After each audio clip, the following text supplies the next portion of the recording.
හරි. එතකොට පුතේ මේ අද පොඩ්ඩක් මේ කාලගුණ කතන්දරය නම් තියෙනවා. එතකොට අපි දැන් කරමු ඉන්න ප්‍රමාණයට. මොකද එතකොට ඒ කරන එක මේ අනිත් ළමයින්ට රිපීට් හරි දෙන්න පුළුවන්. නැත්නම් නොකර හිටියොත් එහෙම හැමදාම හවසට වහිනවා. දැන් ඔයගොල්ලන්ගේ ක්ලාස් එක මේ සතියෙන් පස්සේ උදේට ගන්නවා. උදේ 10:00 ටයිම් එකට ගන්නවා. මොකද දැන් ඉස්කෝලේ දැම්ම පටන් ගන්න කතාවකුත් නැහැ. අනික පටන් ගත්තත් දැන් සාමාන්‍ය පන්තිත් පටන් ගත්තොත් කොහොමත් ඕගොල්ලන්ගේ රිවිෂන් තියෙන්නේ උදේ. ඒ හින්දා දැම්මම එතකොට අපි උදේට ගමු. දැන් සාමාන්‍ය පන්ති පටන් ගත්තොත් ආයතන තුනේ ටයිම් 3ක යන්නේ. දැනට අඟහරුවාද උදේ එතකොට 10:00 රිවිෂන් එක කරමු ලබන සතියේ ඉඳලා. අද ඒක නිසා කොහොමත් මොකද එතකොට ලබන සතියේ වෙද්දී අපිට පටන් ගන්න තියෙන්නේ අලුත් පාඩමනේ. දැන් බලන්න මානව සම්පත් කළමනාකරණයේ ටියුට් එකේ මේ වෙනකොට අපි කරලා තියෙන කොටස කොච්චරද කියලා ප්‍රමාණය බලන්න පොඩ්ඩක්. අපි තාම කතා කරගෙන ඉන්නේ මානව සම්පත් කළමනාකරණයේ ටියුට් එකේ ඉවරම නැහැනේ. මානව සම්පත් කළමනාකරණ කාර්යයන් වල අර උත්තක් ඉතුරුයි. අන්තිමට කොහෙද තියෙන්නේ? ඒක ගන්න.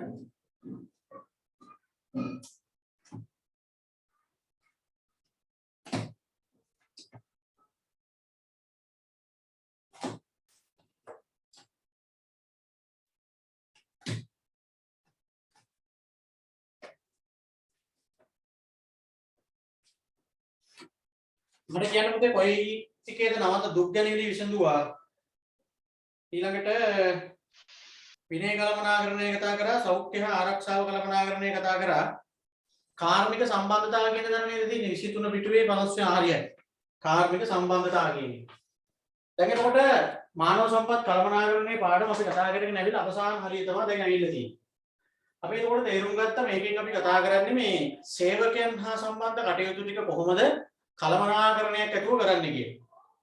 සේවකයන්ට තමයි මෙතන අපි මානව සම්පත කියලා හැඳින්වුවේ. ඉතින් HR මැනේජර් කෙනෙක් වුණාම එහෙම නැත්නම් මානව සම්පත් කළමනාකරණයක් වුණාම මේ ආයතනයේ මානව සම්පත හැසිරවීමේදී මනා කළමනාකරණයක් ඇතුව ඒක හසුරුවන විදිහනේ දැන් මේ කතා කරගෙන යන්නේ. එතකොට ඒකෙදී මානව සම්පත් කළමනාකරණයක් වුණාම කරන්න තියෙන වැඩ අපි දැන් එකින් එක කතා කරගෙන ගියා. රැකියා නිර්මාණයෙන් පටන් අරගෙන. එතකොට සේවකයන්ගේ විනය කටයුතු කරන ඒවා ඊළඟට දැන් අවසාන වශයෙන් කතා කරේ සෞඛ්‍ය ආරක්ෂාව කළමනාකරණය මේ හැමදේම HR මැනේජර් කෙනෙක් වුණාම කරන්න තියෙන දේවල්නේ. එකින් එක කතා කරගෙන ගියේ. දැන් අපිට තියෙනවා කාර්මික සම්බන්ධතාව ගැන චුට්ටක් කතා කරන්න. කාර්මික සම්බන්ධතාවය. මොකක්ද මේ කාර්මික සම්බන්ධතාවය කියන්නේ? කාර්මික සම්බන්ධතාව කියන එකේ පුතේ මෙහෙම වෙන්න පුළුවන්. දැන් සේවකයෝ ඉන්නවනේ. සේවකයෝ සේවා දායකයෝ කියලා අපි කියමුකෝ සේවකයන්. ඊළඟට ඉන්නවනේ ආයතනයේ කළමනාකරණය එහෙම නැත්නම් සේවා යෝජකයෝ. සේවා යෝජකයෝ ඉන්නවා. සාමාන්‍යයෙන් ව්‍යාපාරයේ ඔය දෙගොල්ලෝනේ ඉන්නේ. වැඩ කරන සේවකයෝ ටික ඉන්නවා. ඒ සේවකයන්ව මෙහෙවන ඒව නැත්නම් ආයතනයේ පැත්තෙන් ගත්තාම මැනේජ්මන්ට් එක තියෙනවා. මෙන්න මේ දෙගොල්ලෝ අතරේ සමහර විට තියෙන්න පුළුවන් මේ දෙගොල්ලෝ අතරේ සමහර විට තියෙනවා සාමකාමී තත්ත්වයක්. ඒ කියන්නේ ප්‍රධානීන් හා සේවකයෝ අතර සාමකාමී තත්ත්වයක් තමයි තියෙන්නේ. එහෙම ප්‍රශ්න නැහැ. හැමෝම සහයෝගයෙන් වැඩේ කරගෙන යනවා. සමහර විට අපිට පේනවා මේ දෙගොල්ලෝ අතර තියෙන්න පුළුවන් ගැටුම්කාරී තත්ත්වයක්. ගැටුම්කාරී තත්ත්වයක් මේ දෙගොල්ලෝ අතරේ තියෙන්නත් පුළුවන්. මේ සේවයන් හා සේවකයන් එහෙම නැත්නම් සේවා දායකයන් හා සේවා යෝජකයන් කියන දෙගොල්ලෝ අතරේ සාමකාමී තත්ත්වයක් තියෙන්නත් පුළුවන් ගැටුම්කාරී තත්ත්වයක් තියෙන්නත් පුළුවන්. සාමකාමී තත්ත්වයක් තිබ්බත් එකයි ගැටුම්කාරී තත්ත්වයක් තිබ්බත් එකයි. ඒ මොන විදිහේ සම්බන්ධයක් වුණත් අපි ඒකට කියන නම තමයි කාර්මික සම්බන්ධතාවය. අපි මේකට තමයි කියන්නේ කාර්මික සම්බන්ධතාවයක් කියන්නේ. හරි? ඒක ගැටුම්කාරී තත්වයක් වුණත් අපි කියන්නේ එහෙමයි. සාමකාමී තත්වයක් වුණත් අපි කියන්නේ එහෙමයි. කාර්මික සම්බන්ධතාවය. තේරුණාද දැන්? කාර්මික සම්බන්ධතාවය කියන්නේ සේවා යෝජකයන් හා සේවා දායකයන් අතර තියෙන එක්ක සාමකාමී තත්වයක් එහෙම නැත්නම් ගැටුම්කාරී තත්වයක්. ඉතින් මේ දෙකොල්ලෝ අතරේ සාමකාමී තත්වයක් තිබ්බොත් අපි ඒකට කියනවා යහපත් කාර්මික සම්බන්ධයක් කියලා. මේ දෙකොල්ලෝ අතරේ ගැටුම්කාරී තත්වයක් තිබ්බොත් අපි එතෙන්ට කියනවා අයහපත් කාර්මික සම්බන්ධයක් කියලා. ඉතින් යහපත් කාර්මික සම්බන්ධයක් තියෙනවා නම් මේ දෙකොල්ලෝ අතරේ ඒකෙන් වාසියක් වෙනවා. මේ දෙකොල්ලෝ අතරේ අයහපත් කාර්මික සම්බන්ධයක් තිබ්බොත් ඒකෙන් ආයතනයට අවාසියක් වෙනවා. එච්චරයි කතාව. කාර්මික සම්බන්ධතාවය කියන තැනට එන්න බලන්න 55 වෙනි ප්‍රශ්නේ. 23 වෙනි පිටුවේ තියෙන 55 වෙනි ප්‍රශ්නේ බෙල්ල ගන්න. එතන තියෙන්නේ. එතන කාර්මික සම්බන්ධතාවය මොනවද කියලා අහලා තියෙන්නේ. එතන අපි කතා කර කර ඉන්නේ.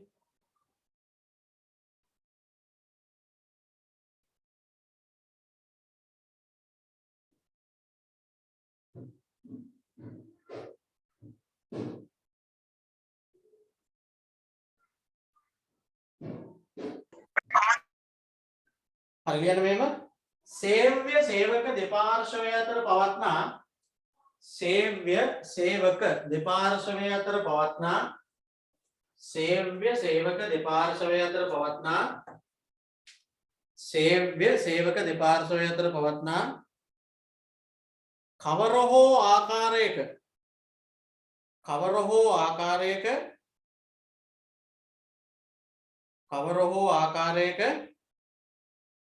වෘත්තීය සම්බන්ධතා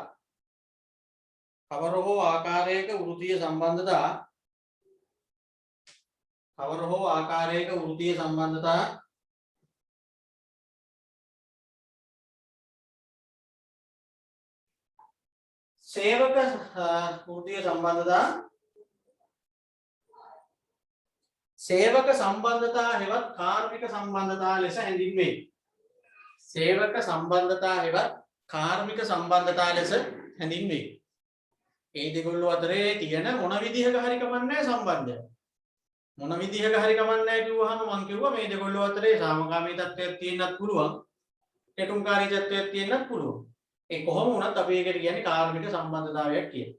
හරිනේ?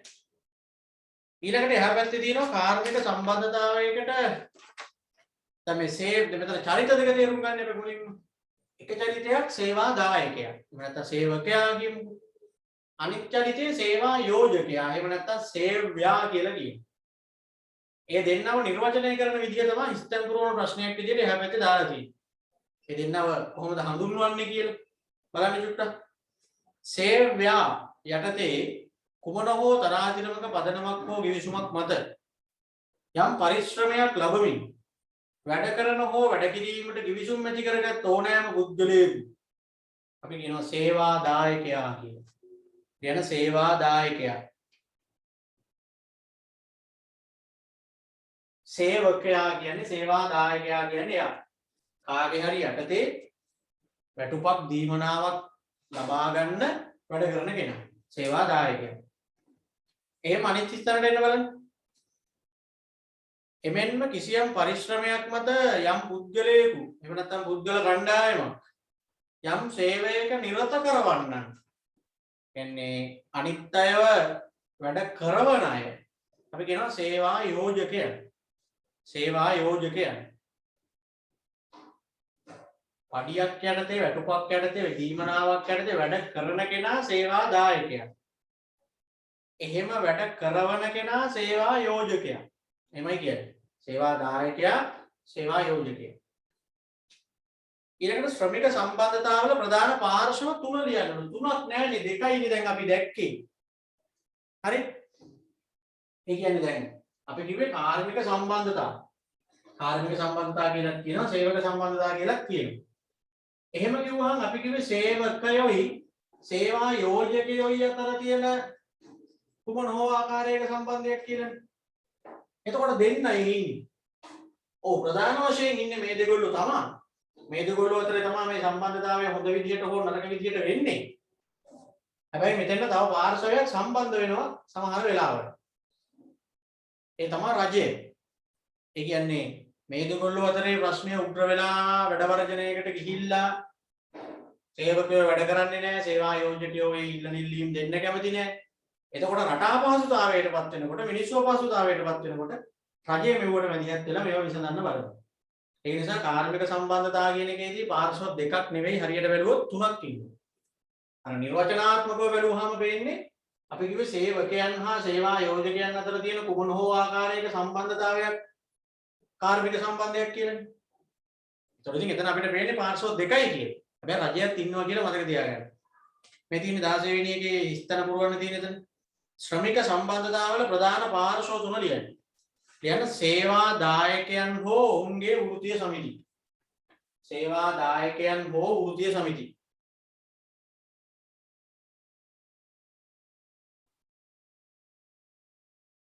දැන් සේවා දායකයාගේ පැත්තෙන් ගත්තාම සමහර විට සේවකයෝ නිකම්ම ඉදිරිපත් වෙනවා. සමහර විට ඒගොල්ලන්ගේ වෘත්තීය සමිති හදාගෙන තියෙනවා.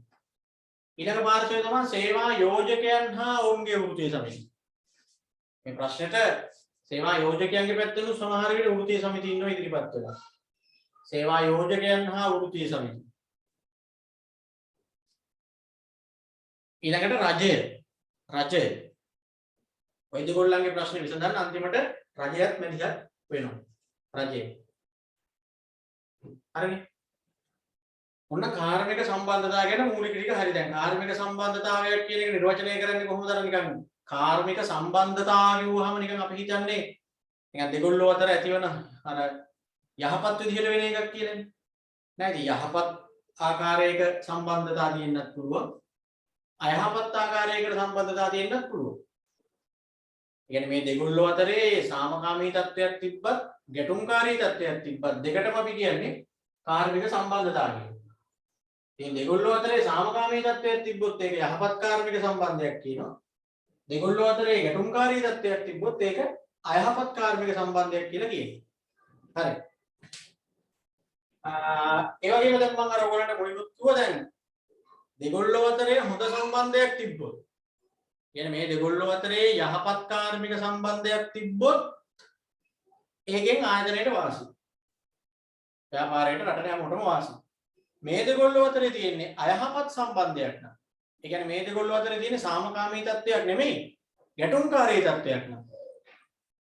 ඒකෙන් ආයතනයට අවාසි වෙනවා. හොඳ කාර්මික සම්බන්ධයක හොඳ ප්‍රතිඵල වගේම නරක කාර්මික සම්බන්ධයක නරක ප්‍රතිඵලත් ලැබෙනවා. හරිනේ? බලන්න. යහපත් කාර්මික සම්බන්ධයක වාසි වෙන්න අයහපත් කාර්මික සම්බන්ධයකින් අවාසිත පැන නැගී උදාහරණ දෙන්න. වාසි තමයි ඒ කියන්නේ හොඳ සම්බන්ධයක් මේ දෙකොල්ලෝ අතර තිබ්බොත්. ඒ කියන්නේ මේ සේවකයෝයි සේවා යෝජකයෝයි අතර ප්‍රධානීන් හා සේවකයෝ අතර හොඳ සම්බන්ධයක් තිබ්බොත් මෙන්න මේ වාසි ලැබෙනවා. මොනවාද මෙන්න මේ වාසි කියන්නේ? ඵලදායීතාවය වැඩි වෙනවා. දෙකොල්ලෝ අතරේ ප්‍රශ්න නැත්තම් සේවකයාගේ නිමෙම වැඩි වෙනවා. සම්පස් නාස්ති වෙන එක අඩු වෙනවා. සේවක ප්‍රවාසිතාවය අඩු වෙනවා. සේවක පිරිවැටුම අඩු වෙනවා. මේ දෙක දැන් ඉතින් හැම වෙලේම තේරුම් කරන්න යන්නේ නැහැ. දැන් දන්නවා. අභිප්‍රේරණය වෙච්ච සේවකයෝ ටිකක් බිහි වෙනවා. මොකද ආයතනය තුල හැම වෙලේම මේ දෙකොල්ලෝ අතරේ ප්‍රශ්න නම් මේ දෙකොල්ලෝ අතරේ වලි නම් සේවකයන්ටත් එතන සතුටින් වැඩ කරන්න බෑනේ. එපා වෙලානේ වැඩ කරන්නේ. දෙකොල්ලෝ අතරේ හොඳ සම්බන්ධතාවයක් යහපත් විදිහට සාමකාමී විදිහට දෙකොල්ලෝ කතා බහ කරගෙන වැඩ කරන් යනකොට ඉතින් මේ වගේ තැන්වල වැඩ කරන්න ආසයි. කාර්මික ආරවුල් අඩු වීම. කාර්මික ආරවුල් කියන්නේ අර දෙකොල්ලෝ අතර ඇති වෙන ප්‍රශ්න ටිකටින් අනම්මනම් ඔය වගේ ඉතින් නිකම්ම එතකොට අඩු වෙලා යනවා. ඒ ඇවිල්ලා පුතේ හොඳ කාර්මික සම්බන්ධයක තියෙන හොඳ ප්‍රතිඵල. ඒ වගේම මම ඔයගොල්ලන්ට කිව්වා දැන් හොඳ කාර්මික සම්බන්ධයක හොඳ ප්‍රතිඵල තියෙනවා වගේ තමයි නරක කාර්මික සම්බන්ධතාවයක් නම් ඒකේ නරක ප්‍රතිඵලත් ලැබෙනවා. එතකොට ඉතින් ওই ටිකේ අනිත් පැත්තනේ ලියන්නේ අයහපත් කාර්මික සම්බන්ධයක අයහපත් ප්‍රතිඵල මොනවද කියන්නේ? ලියන්න සේවක ප්‍රවාසිතාවයේ වැඩි වීම. එතකොට සේවකයෝ වැඩට නැගී ඉන්න බලනවා. සේවක ප්‍රවාසිතාවයේ වැඩි වීම.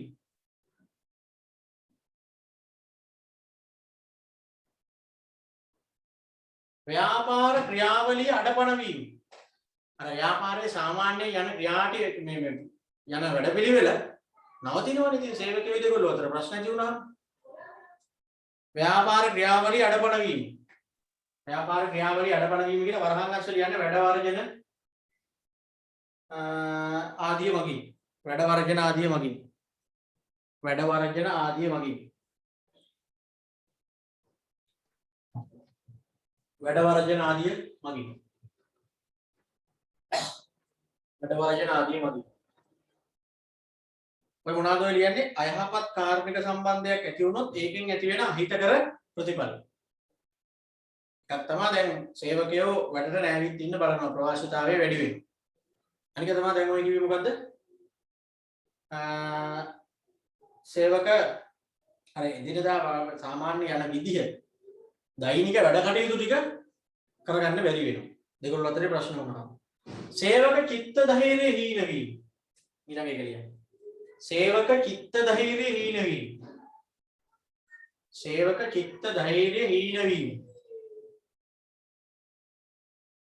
සේවක චිත්ත ධෛර්යය හීන වීම. ඒ මොකක්ද ඒක තමයි අර අපි අර සෞඛ්‍ය ආරක්ෂාව කියන තැනත් ඕක දුන්නානේ අර මානසික වශයෙන් වැඩ කරන්න ගියාම අර හිත සැහැල්ලුවෙන් වැඩ කරන්න තියෙන්නේ. මොරාල් එක හරියට තියෙන්න බෑ වැඩේ කරන්න. ආයතනය ඇස්සේ මේ දෙගොල්ලෝ අතරේ ප්‍රශ්න ඇති වුණාම වෙන්නේ සේවකයන්ගේ අර මානසික සහනය කියන එක සැහැල්ලුව කියන එක නැති වෙනවා. ඉතින් ප්‍රශ්නයක් හිතේ තියාගෙන වැඩ කරන්න වෙලාද? තරහින් වැඩ කරන්නේ. හිත හොඳින් නෙවෙයිනේ වැඩ කරන්නේ. මේක ආයතනයේ අවාසී සේවකයන් චිත්ත ධෛර්යය අඩු වෙන එක. සම්පත් අපතේ යාම. සම්පත් අපතේ යාම. සම්පත් අපතේ යාම. ඇයිදින් දෙගොල්ලෝ අතරේ මොකක් හරි ප්‍රශ්නයක් වෙලා සේවකයෝ වැඩට එහෙම ආවේ නැත්තම් අර තියෙන මැෂින් අර යල්පනිනවා නරක් වෙනවා නරක් වෙනවා. මැෂින් නිකන් තියලා ඒවා ගෙන් වැඩක් ගන්න නැති වෙනවා. ඒ ප්‍රශ්න තියෙනවා. ඊළඟට සමස්ත ව්‍යාපාරයේ කාර්යක්ෂමතාවය හා සඵලදායීතාවය පහළ වෙති. සමස්ත ව්‍යාපාරයේ කාර්යක්ෂමතාවය හා සඵලදායීතාවය පහත වෙති. සමස්ත ව්‍යාපාරයේ කාර්යක්ෂමතාවය හා සඵලදායීතාවය පහත වෙති. සමස්ත ව්‍යාපාරයේ කාර්යක්ෂමතාවය හා සඵලදායීතාවය පහත වෙති. හරිද? එතකොට ඔන්නවා තමයි අර මේ දෙගොල්ලෝ අතරේ අයහපත් කාර්මික සම්බන්ධයක් නම් ඒ කියන්නේ දෙගොල්ලෝ අතරේ වලි දෙගොල්ලෝ අතරේ ප්‍රශ්න ගැටුම් එහෙම වුණාම ඒකෙන් වෙන නරක ප්‍රතිඵල තමයි වෙන්නේ. දෙගොල්ලෝ අතරේ හොඳ සම්බන්ධතාවයක් ගොඩ නැගිලා තියෙනවා නම් ඒකෙන් වෙන වාසි තමයි කලින්. හරිනේ? හරි. ඊළඟට දැන් ඕකෙදී ඔතනින් මානව සම්පත් කළමනාකරණයේ ප්‍රධාන කාර්යයන් ටික ඉවරයි. කාර්මික සම්බන්ධතාව කියන තැනින් අපි පටන් ගත්ත තැන ඉඳලා ආවහම රැකියා නිර්මාණය කියන තැනින් ඉන්නේ පටන් ගත්තේ. HR මැනේජර් කෙනෙක් වුණාම මුලින්ම කරන්න තියෙන වැඩේ ඒකනේ. එතනින් පටන් අරන් අපි දැන් කාර්යයන් 15ක් විතර වෙනකම් කතා කරගෙන ආවා. පිළිවෙල වැදගත් වෙනවා. හැම එකකම ආයතනයේ සැලසෙන ප්‍රතිලාභ සේවකයන්ට ලැබෙන ප්‍රතිලාභ වගේ මාතෘකා තිබ්බා. සමහර ඒවා පියවරවල් තිබ්බා. සමහර ඒවා වාසි අවාසි තිබ්බා. මේ ඔක්කොම හරියට පෙළගස්සවල මතක තියාගන්න. හරි? ඒ කියන්නේ නිකන් අර ආවට ගියාට මේ ඩිවිෂන් එකේ ඕගොල්ලන්ට ඉක්මනට මේ පාඩම් කරන්නේ ඒකෙන් ප්‍රයෝජනයක් ගන්න පුළුවන් ඉන්නේ. මොකද මේවා තියරියේ තාම නොකරපුවා. සාම්ප්‍රදායික විදිහට රිවිෂන් පන්ති වල කරන්නේ පළවෙනි පාඩමෙන් පටන් අරගෙන තියරි පන්ති වගේම කරගෙන යනවා. අපි එහෙම නොකර අග ඉඳලා මුලට පාඩම් ටික එන එකනේ කරන්නේ රිවිෂන් එකේ. දැන් මේ පාඩම ඉවර වෙනකොට දැන් අලුත් මාසේ නොවැම්බර් මාසේ ටියුට් ගත්ත ළමයින්ට ලැබිලා ඇති මූල්‍ය කළමනාකරණය කියන පාඩමේ ටියුට් එක තමයි ලැබෙන්නේ.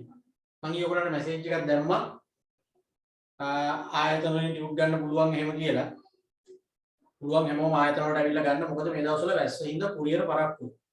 බයිසිකල් වල ගේන්න බෑනේ. දැන් සමහර ළමයින්ගේ ටියුට් ගිය මාසේ දාපුවා මේ ඔක්තෝබර් මාසෙට දාපුවා තාම ගියේ නැති ළමයි. ඉතින් ඒක නිසා තමයි රටත් අරලා තියෙන හින්දා ශ්‍රී සුමන නාලන්දාව තක්ෂිලා ඔය ආයතන තුනේම ටියුට් තියලා තියෙනවා. කහවත්තෙන් ළමයි ඉල්ලනවා තාම කහවත්තට යවා ගන්න විදියක් උන්නේ නැහැ. එහෙනම් නම් හෙටත් යවන්න. ටියුට් අරන් යන්න. ඕගොල්ලෝ පන්ති පටන් ගත්තාම කොහොමත් මේ මාසේ සාමාන්‍ය පන්ති අපි පටන් ගන්න නැහැ. ඒ නිසා ඇවිල්ලා ටියුට් අරන් යන්න. 16 වෙනිදාද කොහෙද අවසර දීලා තියෙන්නේ. සති දෙකක්ම ඉවරයි. ඉතුරු දෙකක් මෙහෙම්ම කරනවා ඒක. ඊළඟ මාසෙම ආයි පුළුවන් වුණොත් පටන් ගන්න. කොහොම පටන් ගත්තත් ඔන්ලයින් පන්ති දිගටම යනවා. හරි? ඒකත් මතක තියාගන්න. සාමාන්‍ය පන්ති පටන් ගත්ත ගමන් ඔන්ලයින් පන්ති නවත්තලා දාන්නේ නැහැ. විභාගේ වෙනකම්ම ඔන්ලයින් කරනවා. කැමති ළමයින්ට දිගට වුණත් ඔන්ලයින් හිටිය හැකි ටියුට් කරගෙන. හරි? එහෙමනම් ඔන්න දැන් මානව සම්පත් කළමනාකරණයේ කාර්යයන් ගැන කතා කරන්න තිබ්බ මූලික කාර්යයන් ටික ඉවරයි. ඊට අමතරව අපි දැන් මේ සේවකයන්ගේ වැඩ ගැන කතා කරන්නේ.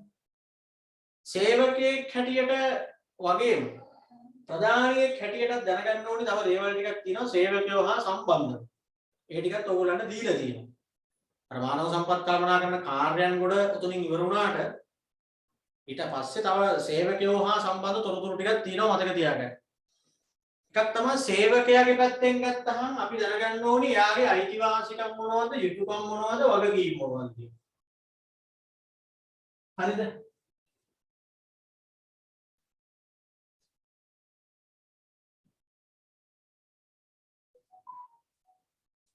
සේවකයාගේ පැත්තෙන් ගත්තහම අපි දැනගන්න ඕනේ සේවකයා ගත්තොත් එයාගේ තියෙන අයිතිවාසිකම් ගැන දැනගන්න ඕනේ. සේවකයාගේ අයිතිවාසිකම්.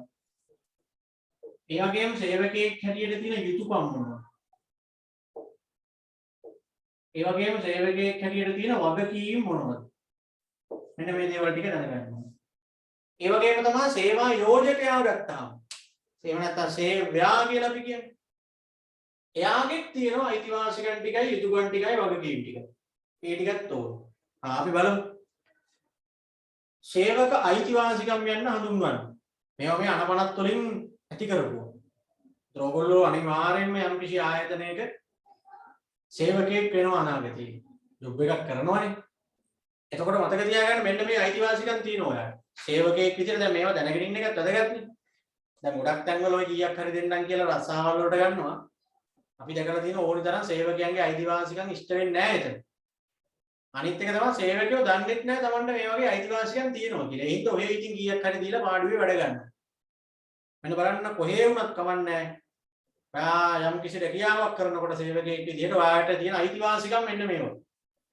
සේවයට සරලව වැටුපක් ලබා ගන්න අයිතියක් තියෙනවා. ඔයා කරන වැඩේට හරියන වැටුපක් ඉල්ලන්න ඔයාට අයිතියක් තියෙනවා. යහපත් හා ආරක්ෂිත වැඩ පරිසරයක් ලබා ගැනීම. ඔයා වැඩ කරන තැන වැඩ කරන්න සුදුසු ආරක්ෂිත පරිසරයක් ඉල්ලන්න ඔයාට අයිතියක් තියෙනවා. මට මෙතන වැඩ කරන්න බෑ. මෙතෙන්ද මේ එන ඩස්ට් එක එනවා මෙතන. ඒ හින්දා මෙතන වැඩ කරන්න බෑ. මට වෙන තැනක් හදලා ඕනේ. මෙතන වැඩ කරන්න බෑ. රස්නේ ගොඩක් ඒක නිසා AC කරලා දෙන්න. ඒ වගේ තමන්ගේ ආරක්ෂාවට තමන්ගේ සෞඛ්‍යයට මොනවා හරි ප්‍රශ්නයක් තියෙනවනම් එතන ඒවා නැති කරලා හොඳ වැඩ කරන්න පුළුවන් පරිසරයක් හදව ගන්න අයිතියක් තියෙනවා සේවකයන්ට. හරි. ඊළඟට සේවා කිවිසුමට අනුව නිවාඩු හිමිකම් ලබා ගන්න. Tamanට ඕන වෙලාවට නිවාඩු ගන්න එහෙමනම් අයිතියක් නැහැ. දැන් සේවා කිවිසුම කියන්නේ දැන් අර පත්වීමේ ලිපියනේ ඔතන ගණන් ගන්න. රැකියාවට බඳව ගන්නකොට පත්වීමේ ලිපියක් දීලානේ බඳව ගන්න අපි ඒවා කතා කරන්නේ. මේකේ දාලා තියෙනනේ වැඩ කරන්න ඕනි පැය ගානේ එහෙම. නිවාඩු හම්බ වෙන විදිහ එහෙම. එතකොට ඒකෙන් Tamanට හිමි වෙලා තියෙන නිවාඩු ටික ගන්න අයිතියක් තියෙනවා. රජයේ සේවකයන්ට උනත් එහෙම තමයි. අවුරුද්දකට තියෙන නිවාඩු ටිකක් තියෙනවා. මාසෙකට තියෙන නිවාඩු ප්‍රමාණයක් තියෙනවා. ඒ ටික ගන්න කොහොමත් අයිතියක් තියෙනවා. වෙනම ගන්නවා නම් ඉතින් ඒක ඉල්ලීමක් කරලා දුන්නොත් තමයි ගන්න වෙන්නේ. Tamanට ඕන වෙලාවට නිවාඩු ගන්න එහෙම අයිතියක් නැහැ. රැකියා දිවිසුමේ තියෙන නිවාඩු ටික ගන්න අයිතියක් තියෙනවා. තොරේ පා කියන්න බෑ. දැන් ගුරුවරුන්ගේ කේස් එක මේ ළඟදී ඉඳන් නෙවෙයි දැන් සෑහෙන කල් ඇදී ඇදී එනවනේ. ඒක සරයන් මට මතකයි මේ කොරෝනා සීසන් එකේම තමයි. ගුරුවරු ඔක්කොමලා අසනීප නිවාඩු දාන්න තීරණය කරලා තිබ්බ එක දවසක. එතකොටම තමයි රට වැහුවේ. ඊට දවස් දෙකකට විතර කලින්. ලෙඩ නිවාඩු දාන්න. එතකොට රජයට බැරිද එහෙම එපා කියන්න බලපෑමක් කරන්න. මොනවා කරන්නේ? හැමෝම ගුරුවරු හැමෝගෙම පත්වීමේ ලිපියේ තියෙනවා Tamanට ඒ දාගන්න පුළුවන් නිවාඩු ප්‍රමාණයක්. එතකොට මේ නිවාඩු ටික දැනට අරගෙන නැත්තම් දාන්න ලෙඩ නිවාඩු. හැමෝම දාන්න. මොකද වෛද්‍යවරයෙක් ගෙනල්ලා ඔක්කොමල්ලාම චෙක් කරන්නේ නැහැ එතකොට. Tamanගේ අයිතියක් නේ. ඉතින් මුළු ලංකාවේම ගුරුවරු ටික එදාට ලෙඩ නිවාඩු දැම්මම නම් එදාට මොකද වෙන්නේ? ළමයි ඇවිල්ලා ආපහු යනවා. දැන් විරෝධතාවය ප්‍රකාශ කරන්න ඕනි. දැනුත් ඒකනේ එක සැරයක් වුණ උද්ඝෝෂණ කර හිටියා. දැන් ඊළඟට උද්ඝෝෂණ නැහැ. හැබැයි දැන් තීරණය තමයි අකුරට වැඩ කිරීම. ඔක්කොම කාර්මික ක්‍රියාමාර්ග. මේ පාඩමේ ඉස්සරහදී තියෙනවා. අකුරට වැඩ කරනවා කියන්නේ සුළු නීති රීති පවා සලකලා කටයුතු කරනවා. 7:00 1:00 නම් ටයිම් හරියටම 7:00ට තමයි එන්නේ. හරියටම 1:00ට ගෙදර යනවා. අතිරේක වැඩ ක්‍රීඩා කටයුතු හවුස් මීට් වැඩ විභාග මධ්‍යස්ථානවල වැඩ ස්ටාෆ් මීටින් ඒ මොහොකටවත් ඉන්න ඕනේ. අතිමේ ලිපිය තියෙන විදිහට ටයිම් එකේ වැඩ කරා ගියා. ඒ කරන්නේ අර විරෝධතාවය ප්‍රකාශ කරන්නනේ එහෙම කරන්නේ. නිකන් දවසට එහෙම කරන්නේ නැහැ. හරිද? ඒ හින්දා අපිට අයිතියක් තියෙනවා හොඳ වැඩ පරිසරයක් ඉල්ල ගන්න. සේවා කිවිසා නිවාඩු කරන්න අයිතියක් තියෙනවා. වෘත්තීය සෞඛ්‍ය හා වෘත්තීය අනතුරු වලින් ආරක්ෂාව තහවුරු කරගන්න. Tamante වැඩ කරන කාලය තුල මේ වැඩේ කිරීම නිසා මොනවා හරි අනතුරක් ආපදාවක් ලෙඩක් මරණයක් වෙන්න ඉඩකඩ තියෙනවනේ. ඒකෙන් ආරක්ෂාව ඉල්ල ගන්න අයිතියක් තියෙනවා. තම වෘත්තීන්ට අදාළව අයිතීන් ලබා ගැනීම සඳහා සංවිධානය වීම. අන්න ඒ සඳහා සේවකයන්ට විශේෂ අයිතියක් තියෙනවා. ඒක අයිතිවාසිකම. ඔය අන්තිමට කියපු එක තේරිච්ච ළමෙක් ඉන්නවා නම් ඕකේ තේරුම මොකක්ද කියන්නේ වෙන විදිහකට මට කියලා දෙන්න පුළුවන් නම්. ඔය අන්තිමට කිව්වේ මෙන්න මේකයි කියලා. ඔය සමහර ළමයින්ට තේරෙන්නේ නැහැ ඒකයි. ඔය අන්තිමට කිව්වේ මෙන්න මේකයි කියලා ඔයාලට නිකන් මට කියලා දෙන්න පුළුවන් ද වෙන විදිහකට. සේවකයන්ට අයිතියක් තියෙනවලු තම වෘත්තීන්ට අදාළ අයිතීන් ලබා ගැනීම සඳහා සංවිධානය වීම. ඒ කියන්නේ මොනවා කරගන්න අයිතියක් තියෙනවා කියලාද ඒ කියන්නේ? සිංහල තේරෙන්නේ නැද්ද එක්කෙනෙක්ටවත් ඒ කියන්නේ? මම අහුවේ නිකන් සිංහල වාක්‍යයක් තියෙන්නේ. ඒ වාක්‍යයේම තේරුම මොකක්ද කියලා මම ඔයාගෙන් අහන්නේ නිකන් වෙන විදිහකට මට කියලා දෙන්න. ඔය කියන්නේ මෙන්න මේකයි කියන්නේ. හරිද?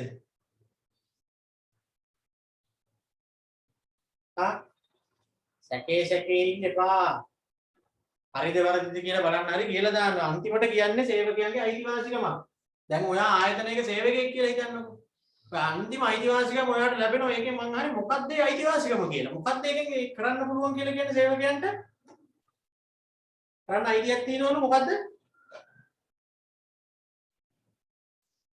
අයියෝ එක එකටම බැයිදා.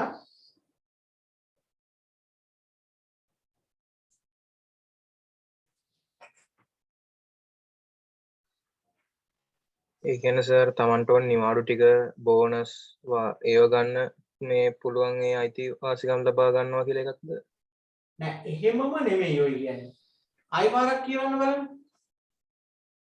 තම වෘත්තීන්ට අදාළ අයිතීන් ලබා ගැනීම සඳහා සංවිධානය වීම. සේවකයන්ගේ අයිතිය. ඒ කියන්නේ මොනව කරගන්න අයිතියක් තියෙනවා කියලා වගේද ඔය කියන්නේ? වෘත්තීය සමිති පිහිටුවා ගන්න. නෑ ඒක තමයි කියන්නේ. තමන්ගේ අයිතිවාසිකම් වෙනුවෙන් එකට එකතු වෙන්න අයිතියක් තියෙනවා සේවකයන්ට. ඒ තමයි මට ඕගොල්ලන්ගෙන් ඕනි වෙච්ච වචනේ. කොහෙන්ද? ඒ කියන්නේ සේවකයන්ට පුළුවන් තමන්ගේ වෘත්තීය අයිතිවාසිකම් වෙනුවෙන් එකට එකතු වෙන්න. කාටවත් බෑ එහෙම එපා කියන්නේ. ඒ කියන්නේ ආයතනයක වෘත්තීය සමිතියක් පිළිටව ගන්න යනවා නම් සේවකයෝ එකතු වෙලා කළමනාකරුවන්ට එහෙම නැත්නම් ප්‍රධානීන්ට පුළුවන් ද ගිහිල්ලා කියන්න මේ ඇතුලේ මේ වෘත්තීය සමිතිය හදන්න බෑ කියලා. නෑ එහෙම කියන්න බෑ. ඉතින් ඒක සේවකයන්ගේ අයිතිය. එකට එකතු වෙන්න අයිතියක් තියෙනවා. කළමනාකරුවා දැනගත්තයි කියලා ආයතනය ඇතුලේ වෘත්තීය සමිතියක් ඇති වෙනවා කියලා යාට මුකුත් කරන්න බෑ. නවත්තන්න කියන්න බෑ. තහනම් කරන්න බෑ. ඒක සේවකයන්ව හැටියට සේවකයන්ට දීලා තියෙන අයිතිය. හරියට තේරුණාද? ඒව තමයි මොනවද සේවකයන්ගේ අයිතිවාසිකම් කියලා කියන්නේ. ඒතර අයිතිවාසිකම් කියන්නේ දැන් අපිට ලැබෙන්න තියෙන දේවල්නේ. අයිතිවාසිකම් කියන්නේ අපිට ලැබෙන්න තියෙන දේවල්. ගොඩක් මිනිස්සුන්ට අයිතිවාසිකම් ගැන නම් අයිඩියා තියෙනවා. Tamanට වෙන්න ඕනි දේවල් අරවා මේවා කියන්නේ. Tamanගෙන් වෙන්න තියෙන දේවල් මොනවද කියලා හිතන්නේ නැහැ. ඒ නිසා සේවකයෝ හැටියට මතක තියාගන්න ඔබට ඔය අයිතිවාසිකම් ටික ලැබෙනවා වගේම ඔයා විශ්ින් කළ යුතු වගකීම් ටිකක් තියෙනවා. වගකීමක් කියන්නේ පුතේ බැඳිලා ඉන්නවා කියන්නේ මේ දේවල් කරන්න. දැන් උතන ප්‍රශ්නේ තියෙන්නේ සමහර වෙලාවට අර වෙන්න මේ දෙක හොයාගන්න බෑ. යුතුයකම්නුයි වගකීමුයි එක වගේ නිකන්. ඒතකොට යුතුයකම් වලයි වගකීම් වලයි වෙනස මොකක්ද? වගකීමක් කියන්නේ පුතේ බැඳීමක් තියෙන මෙතන.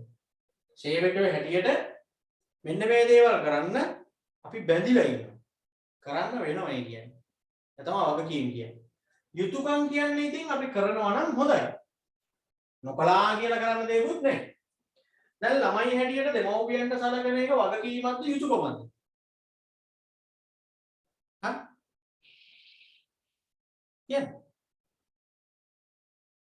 යුතුයකම. බැඳිලා නැහැ යුතුයකම. කරනවා නම් හොඳයි ඉතින්. ඒකනේ අපි කියන්නේ. එතන බැඳීමක් නැහැ. අනිවාර්යෙන් කළ යුතුයි කියනවා නම් ඒව තමයි වගකීම් කියන්නේ. කරන්නම වෙනවා. ඒවා වගකීම්. හැමතිනම් කර හැකි කරනවා නම් හොඳයි ඒවා යුතුයකම්. දැන් අපි කතා කරන්න දන්නේ සේවකයන්ගේ වගකීම් මේ කියන්නේ. කියන්නේ සේවකයා පුතේ මෙන්න මේ දේවල් සඳහා බැඳිලා ඉන්න ඔයා මොන ආයතනයක වැඩට ගියත් මොන වගේ තැනක සේවකයෙක් වුණත් මතක තියාගන්න ඔයාට බැඳීමක් තියෙනවා මෙන්න මේ දේවල් කරන්න. කියන්නේ පළවෙනි එක සංවිධානයේ අරමුණු ඉටුවන පරිදි වැඩ කිරීම. ඒ සඳහා ඔයා බැඳිලා ඉන්නවා. සංවිධානයේ අරමුණු ඉටුවන පරිදි වැඩ කිරීම. ඒක ඔයාගේ වගකීම. සංවිධානයේ අරමුණු ඉටුවන පරිදි වැඩ කිරීම. සංවිධානයේ අරමුණු ඉටුවන පරිදි වැඩ කිරීම.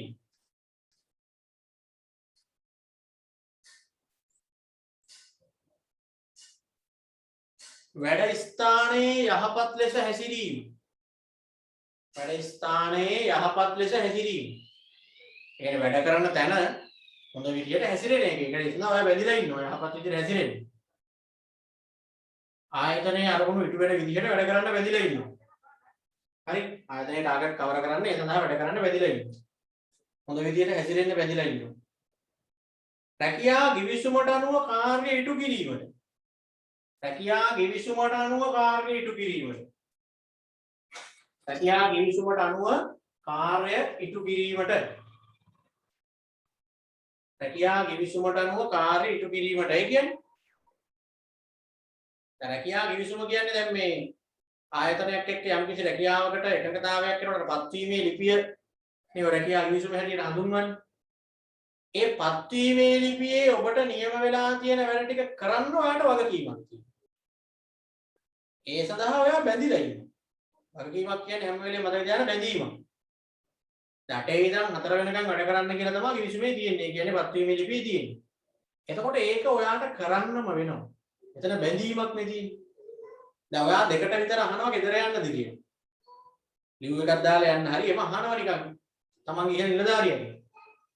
එයා එපා කිව්වොත් ඔයාලට කරන්න දෙයක් නැහැ. මොකද ඔයා බැඳිලා ඉන්නවා ඒ ඔබට නියමිත කාලය තුල වැඩ කරන්න. දැන් මානසික වශයෙන් ඉතින් පොඩ්ඩක් හේතුවක් තිබ්බොත් එයා යන්න දෙයි. හැබැයි මොකක් හරි ආයතනයේ වැඩ හදිස්සි හරි මොකක් හරි හේතුවක් නිසා එයා කිව්වොත් එහෙම බෑ එහෙම යන්න දෙන්න බෑ ඉතුරු බෑ දෙකක් ඉඳලා යන්න කියලා. ඔයාට ඉන්න වෙනවා. අනියෙන් බැන හරි කුටු කුටු ගගා බැන හිතින් දෙස්තිය තිය හරි ඉන්න වෙනවා කරන්න දෙයක් නැහැ. ඔයාගේ වගකීම. රැකියා ගිවිසුමේ තියෙන විදිහට වැඩ කරන්න ඕන. ඊළඟට ආයතනයේ දේපල හා උපකරණ නිසි අයුරින් පරිහරණය කිරීම. ආයතනයේ දේපල හා උපකරණ නිසි අයුරින් පරිහරණය කිරීම. ආයතනයේ දේපල හා උපකරණ නිසි අයුරින් පරිහරණය කිරීම. ඒක ඔයාගේ වගකීමක්. ආයතනයේ තියෙන දේපල පරිස්සමට පාවිච්චි කරන්න වැදිලා ඉන්නවා. විනාශ කරන්න බෑ. ඔය කිව්වේ මොනවද? සේවකයන්ගේ වගකීම්.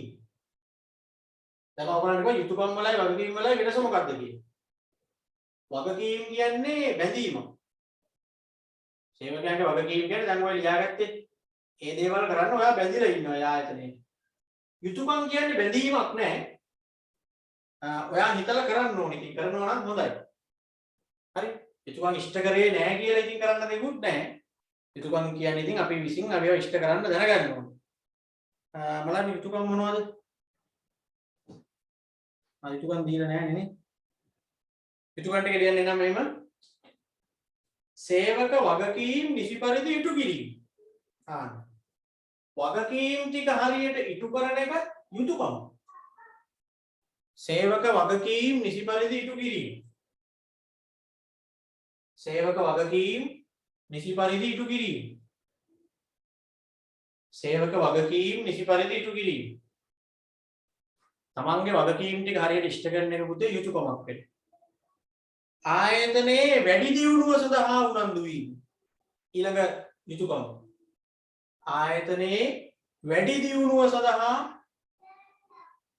ආයතනයේ වැඩි දියුණුව සඳහා උනන්දු වීම. ආයතනයේ වැඩි දියුණුව සඳහා උනන්දු වීම. වැඩි දියුණුව කියන්නේ ආයතනය ආයතනයේ දියුණුව වැඩි කරන එක. ආයතනයේ අරමුණු වලට වෙන විදිහට වැඩ කරන එක වගකීමක්. ආයතනය දියුණු කරන්න හිතාගෙන දියුණුව වැඩි කරන්න හිතාගෙන වැඩ කරන එක යුතුයකම. එතන බැඳිලා නැහැ. ආයතනය තව වඩා දියුණු කරන්න කටයුතු කරන්න ඕනි කියන එක බැඳීමක් නැහැ එහෙම. ඒක විල යුතුයකම. තමන් වැඩ කරන තැන හින්දා ඉතින් ඒ ආයතනයේ දියුණු වෙන විදිහට වැඩ කරන එක යුතුයකම. ආයතනයේ ටාගට් කවර් වෙන විදිහට වැඩ කරන එක එහෙම නැත්නම් ආයතනයේ අරමුණු ටික ඉටු වෙන විදිහට වැඩ කරන එක වගකීම.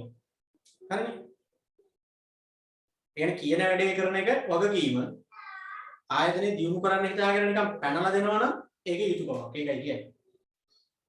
ඊට ආයතනයේ කීර්ති නාමය ආරක්ෂා කිරීම හා වර්ධනය කිරීම. ආයතනයේ කීර්ති නාමය ආරක්ෂා කිරීම හා වර්ධනය කිරීම. ආයතනයේ කීර්ති නාමය ආරක්ෂා කිරීම හා වර්ධනය කිරීම.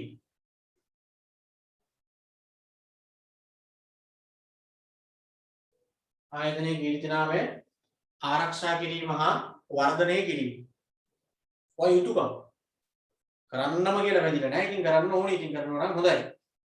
කීර්ති නාමය වැඩි වෙන විදිහට ආරක්ෂා වෙන විදිහට වැඩ කරන්න. ආයතනයේ රහස් බාහිර පාර්ශවයන් අතරපත් නොකිරීම. ආයතනයේ රහස් බාහිර පාර්ශවයන් අතරපත් නොකිරීම. ආයතනයේ රහස් බාහිර පාර්ශවයන් අතරපත් නොකිරීම.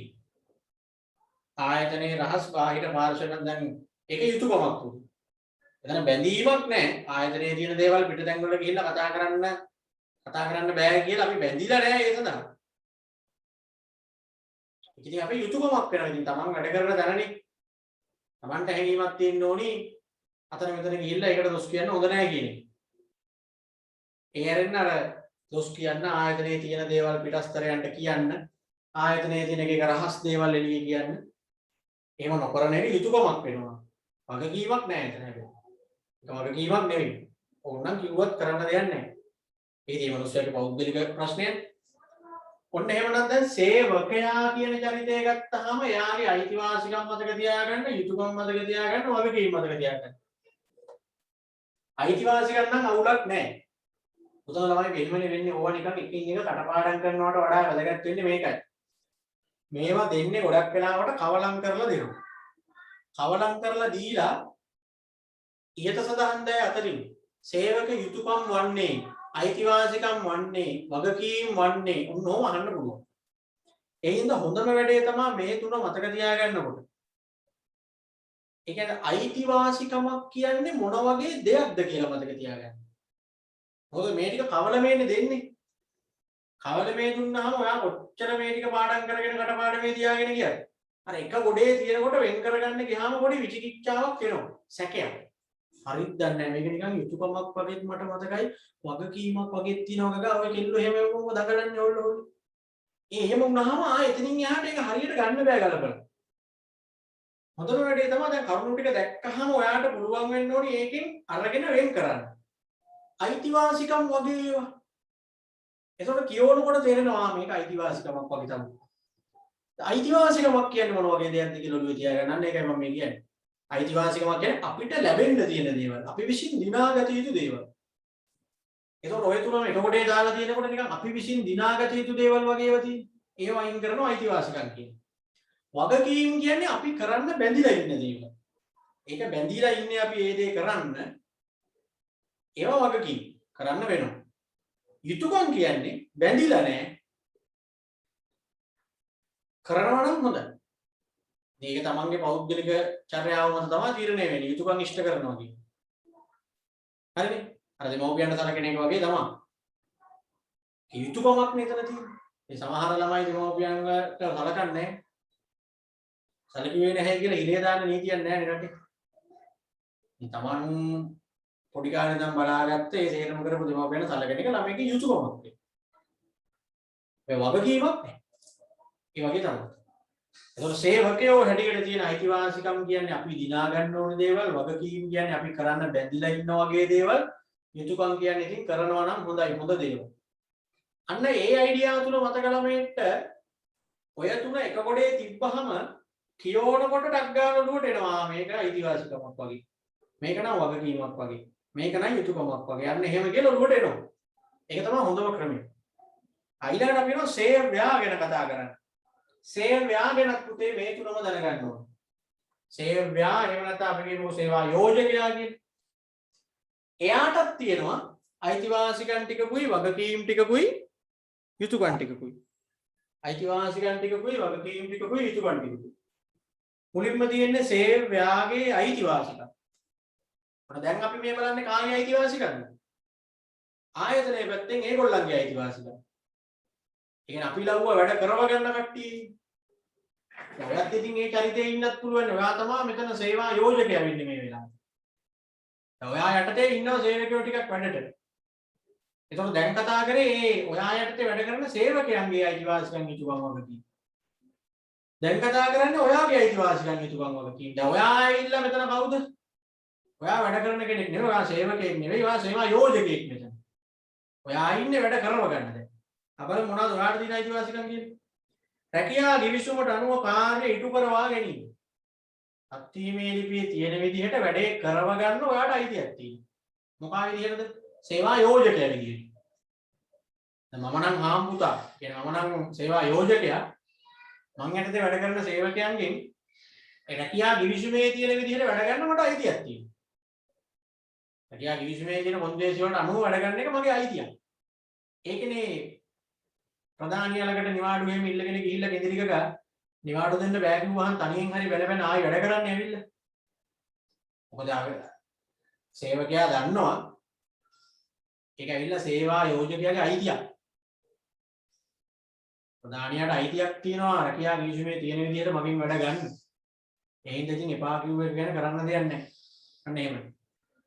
નિયમિત පැය ගණන තුල සේවය ලබා ගැනීම. රැකියා ගිවිසුමේ දාලා දෙන වැඩ කරන්න ඕනේ පැය ගාන කොච්චරද කියලා. ඒ පැය ගානේ වැඩ ගන්න සේවා යෝජකයාට අයිතියක් තියෙනවා. දැන් 8 ඉඳන් 4 වෙනකන් නම් වැඩ කරනවා කිව්වේ 3:00ට සේවකයෙක් යන්න අහනවා. අර සේවා යෝජකයාට පුළුවන් එපා. දැන් යන්න එපා. අර 4ටනේ වැඩි කර වෙන්නේ. දැන් 3:00යි. අයිතුරු විනාඩි ඉතුරු පැය භාගෙත් ඉඳලා යන්න. පුළුවන් එහෙම කියන්නේ. මොකද ඒ කියන්නේ අයිතිය. નિયમિત පැය ගානේ වැඩ ගන්න අයිතියක් තියෙනවා. සේවකයන් අතිරික්තයක් පවතිනම් හෝ ආයතන නොගැලපෙන සේවකයන් සිටිනම් ඔවුන් ඉවත් කිරීමේ අයිතිය.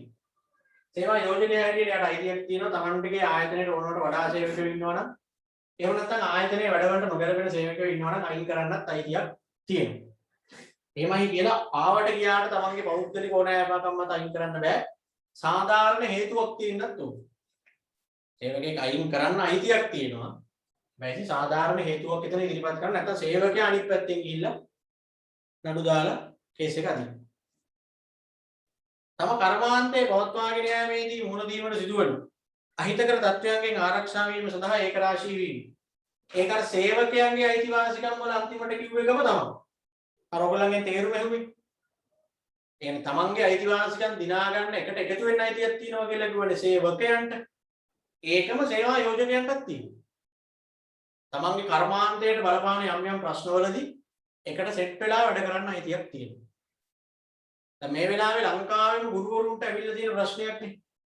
ඉතින් ලංකාවේ සියලුම ගුරු වෘත්තීය සමිති මේ වෙලාවේ එකට එකතු වෙලා වැඩ කරනවා. ඒ වගේම දැන් වතුකම් කරුවෝ රුපියල් 1000ක් වැටුප් ඉල්ලනවා කියනවා. දවස් දෛනික වැටුප්. ඒතකොට ලංකාවේ කොයිතරම් ඉන්නවද වතු අයිතිකාරයෝ? ඒගොල්ලෝ එක එක්කෙනා වෙන වෙනමනේ කරගෙන යන්නේ. හැබැයි ඒගොල්ලන්ට පුළුවන් මේ වතු ශේෂ්ත්‍රයට මොකක් හරි ප්‍රශ්නයක් එනවා නම් ඒක එක්කෙනෙකුට දෙන්නෙකුට නෙමෙයි ඔක්කොමලට බලපාන. මේ වතු කෝස් එක කරන. එහෙනම් ඒ වතු හිමි ඔක්කොම එකට එකතු වෙලා ඒගොල්ලෝ හදා ගන්න වෘත්තීය සමිතිය. සේවකයෝ තමන්ගේ අයිතිවාසිකම් දිනා ගන්න එකතු වෙලා වෘත්තීය සමිතිය හදනවා වගේම සේවා යෝජකයොත් එකට එකතු වෙලා වෘත්තීය සමිති හදනවා. හරිද? ඒක සේවකයන්ගේ අයිතිය. සේවා යෝජකයාගේ අයිතිය. ඔන්න සේවා යෝජකයාගේ අයිතිවාසිකම් ටික හරි. දැන් තියෙන්නේ මොනවද? සේවා යෝජකයාගේ වගකීම්.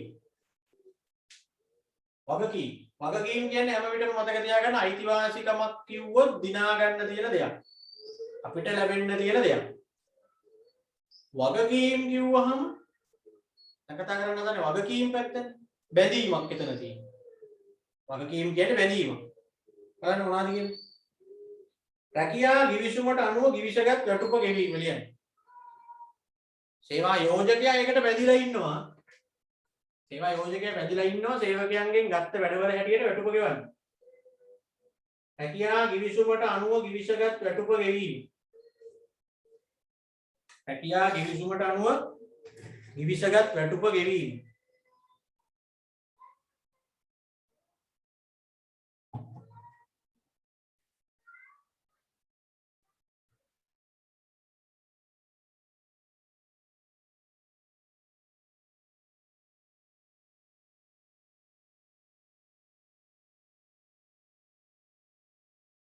හරිද? රැකියා ගිවිසුමට අනුව ගිවිසගත් වැටුප ගෙවීම. ඊළඟට සේවකයන්ගේ අදාළ වාර්තා නිසි ලෙස පවත්වාගෙන යාම. ඒක සේවා යෝජකයාගේ වගකීමක් වෙනවා. බැඳීමක් එතන තියෙනවා. සේවකයන්ගේ අදාළ වාර්තා නිසි ලෙස පවත්වාගෙන යාම. සේවකයන්ගේ අදාළ වාර්තා නිසි ලෙස පවත්වාගෙන යාම. සේවකයන්ගේ අදාළ වාර්තා නිසි ලෙස පවත්වාගෙන යාම. සේවකයන්ගේ අදාළ වාර්තා නිසි ලෙස පවත්වාගෙන යාම. මේ කතා කරන්නේ සේවා යෝජකයන්ගේ වගකීම. ඒ කියන්නේ සේවා යෝජකයා මේ දේවල් කරන්න බැඳිලා ඉන්නවා. බැඳීමක් තියෙනවා. ඊළඟට ආයතනය තුල නිසි ලෙස විනය පවත්වාගෙන යාම. ඒ සඳහා සේවා යෝජකයා බැඳිලා ඉන්නවා. ආයතනය තුල නිසි ලෙස විනය පවත්වාගෙන යාම. ආයතනය තුල නිසි ලෙස විනය පවත්වාගෙන යාම. ආයතනය තුල නිසි ලෙස විනය පවත්වාගෙන යාම.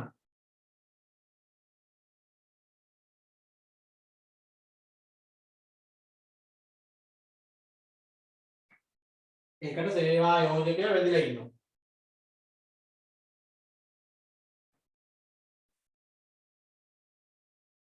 තවත් වගකීමක් තමයි අදාළ වැටුප નિયમિત දිනයේදී හෝ ඊට පෙර ගෙවීම. අදාළ වැටුප નિયમિત දිනයේදී හෝ ඊට පෙර ගෙවීම. අදාළ වැටුප નિયમિત දිනයේදී හෝ ඊට පෙර ගෙවීම. ඒ සේවකයාට ගෙවන්න තියෙන වැටුප નિયમિત දිනයේදී හරි ඊට කලින් හරි ගෙවන්න ඕන. ඒ සඳහා සේවා යෝජකයා බැඳිලා ඉන්නවා. ඒක යාගේ වගකීම් ගොඩේ තමයි තියෙන්නේ. ඊළඟට තියෙනවා සේවා යෝජකයා හැටියට තියෙන යුතුයකම් මොනවද කියලා. වගකීම් නම් බැඳීමක්නේ. යුතුයකම් කියන්නේ ඉතින් කරනවා නම් හොඳයි. හරි. කරේ නැතත් කරන්න දෙයක් නැහැ. වගකීම් නිසි පරිදි ඉටු කිරීම. සේවක වගකීම් නිසි පරිදි ඉටු කිරීම. සේවකයාගේ යුතුයකමක් වෙනවා තමන්ගේ වගකීම් ටික හරියට ඉෂ්ට කරන්න. සේවකයාගේ යුතුයකමක් වුණා නේද? රැකියා සුරක්ෂිතතාවය තහවුරු කරන එක. අර තමන් ගාව වැඩ කරන සේවකයන්ගේ ජොබ් එකට තියෙන අවදානම කියන්නේ ජොබ් එක නැති වෙයි කියන රිස්ක් එක නැති කරලා ඒ රැකියාව නිකන් ස්ථිර කරන එක. ඒ සඳහා යා බැඳිලා නැහැ ස්ථිර කරන්න. ඒ කියන්නේ වගකීම් ගොඩේ තිබ්බේ නැත්තේ. එයාට යුතුයකමක් තියෙනවා සේවකයාගේ රැකියාව ස්ථාවර කරලා දෙන්න. යුතුයකම් ගොඩේ තියෙනවා. සේවකයා සතුටු වන පරිදි යහපත් වෙන පරිසරයක් ඇති කිරීම. සේවකයාට කික් එකේ සතුටින් වැඩ කරන්න පුළුවන් විදිහට පරිසරයක් ඇති කරන එක යාගේ යුතුයකම. එතකොට ඒකට යා බැඳීමක් නැහැ. යාට පුළුවන් හැටියට යා කරන්නේ බැඳිලා නැහැ. හැබැයි සේවකයාට සතුටින් වැඩ කරන්න පුළුවන් පරිසරයක් හදන එක යුතුයකම. මොකද සේවකයන්ගෙන් වැඩ කරන හින්දානේ ආයතන ඉස්සරහට යන්නේ. සේවකයාගේ සාධාරණ ඉල්ලීම් වලට සාවධානව අනුගමනය දීම හා ඒවා විසඳීමට මැදිහත් වීම.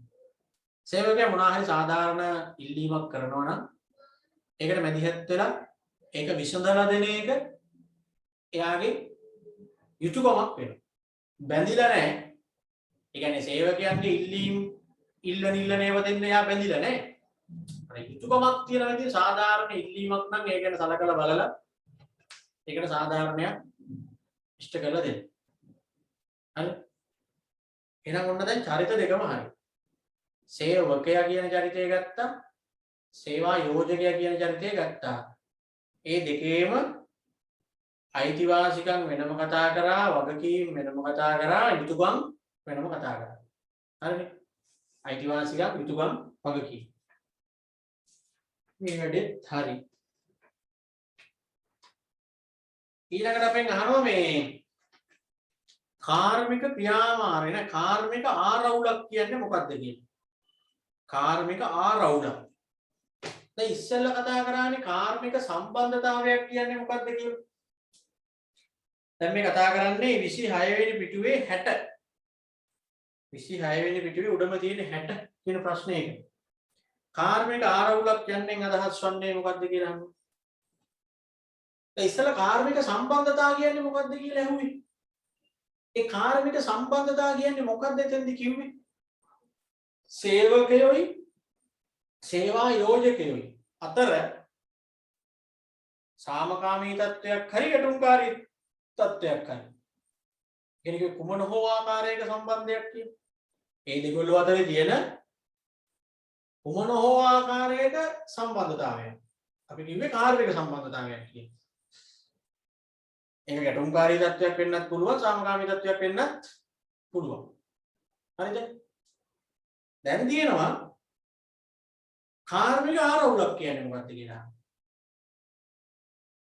කාර්මික ආරවුලක් කියන්නේ පුතේ රැකියාවට සම්බන්ධ හේතුවක් හරි සේවා තත්ත්වයන්ට අදාළ හේතුවක් හරි හින්දා මේ දෙගොල්ලෝ අතරේ තියෙන යම්කිසි ගැටුම්කාරී තත්ත්වයක්. සේවකයෝයි සේවා යෝජකයෝයි අතර වෙන්න පුළුවන්. සමහර විට සේවකයෝ අතර වෙන්නත් පුළුවන්. මොනවා හරි ආරවුලක් ඇති වෙලා තියෙනවා නම් අපි ඒකට කියන්නේ කාර්මික ආරවුලක් කියලා. කවුරු අතරද? එක්ක සේවකයන් හා සේවා යෝජකයන් අතර. එක්ක සේවකයෝ අතර. එහෙමත් වලියනවා.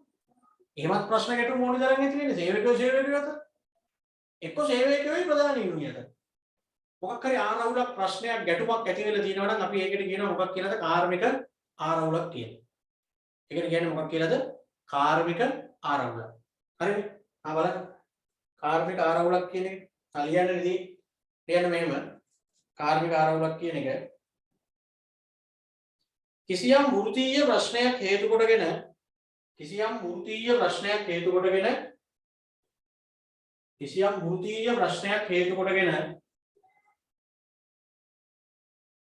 සේවා යෝජකයන් හා සේවකයන් අතර සේවා යෝජකයන් හා සේවකයන් අතර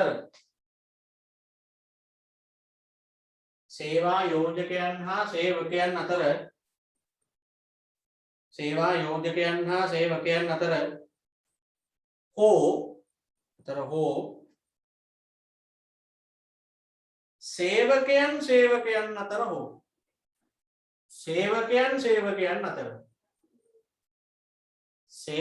සේවකයන් අතර හෝ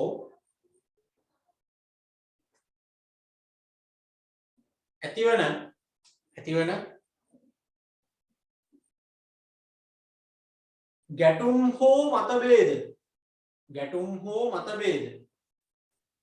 ගැටුම් හෝ මතභේද කාර්මික ආරවුල් ලෙස හැඳින්වේ. ගැටුම් හෝ මතභේද කාර්මික ආරවුල්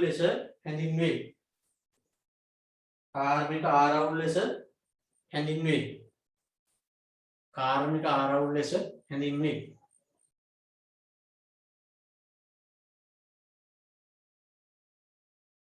කවුරු වගේ අය අතර ඇති වෙන ප්‍රශ්නද කාර්මික ආරවුල් කියන්නේ? එක්ක සේවකයෝයි සේවා යෝජකයෝයි අතර. එහෙම නැත්නම් සේවකයෝයි අතර. ගැටුමක් ભેදයක් මතභේදයක් ඇති වෙලා තියෙනවා නම් ඒවට අපි කියනවා කාර්මික ආරවුලක් කියලා. හරිද? ඊළඟට තියෙනවා කාර්මික ආරවුල් ඇතිවීමට හේතු තුනක් ලියන්න කියනවා. සාමාන්‍යයෙන් ඔය කියන අය අතරේ ප්‍රශ්න ඇති වෙන්න පුළුවන්. ඇයි? මොනවාද හේතු? දැන් මේ වෙනුවෙ කියන්නේ දැන් මෙයාලා ඇවිල්ලා සේවා යෝජකයෝ. හරි? මේ බොස්ලානේ කට්ටිය. මේ ඇවිල්ලා සේවා යෝජකයෝ. හරිනේ? මේ ඉන්නේ සේවකයෝ. මෙන්න මේ දෙගොල්ලෝ අතරේ යම් කිසි ප්‍රශ්නයක් ඇති වෙනවා. ඒ දෙගොල්ලෝ අතරේ මොකක් හරි ප්‍රශ්නයක්. හරි.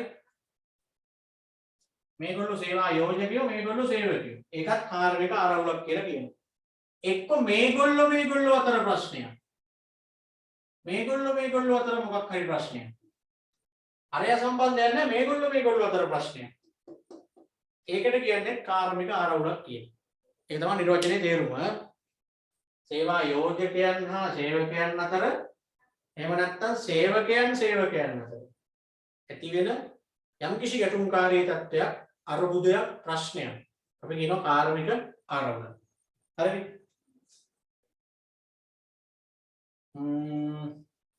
දැන් අහන්නේ කාර්මික ආරවුල ඇති වෙන්න හේතු මොනවාද කියලා. ඇයි මේගොල්ලෝ අතර මේ විදිහට ප්‍රශ්න ඇති වෙන්න බලපාන හේතු?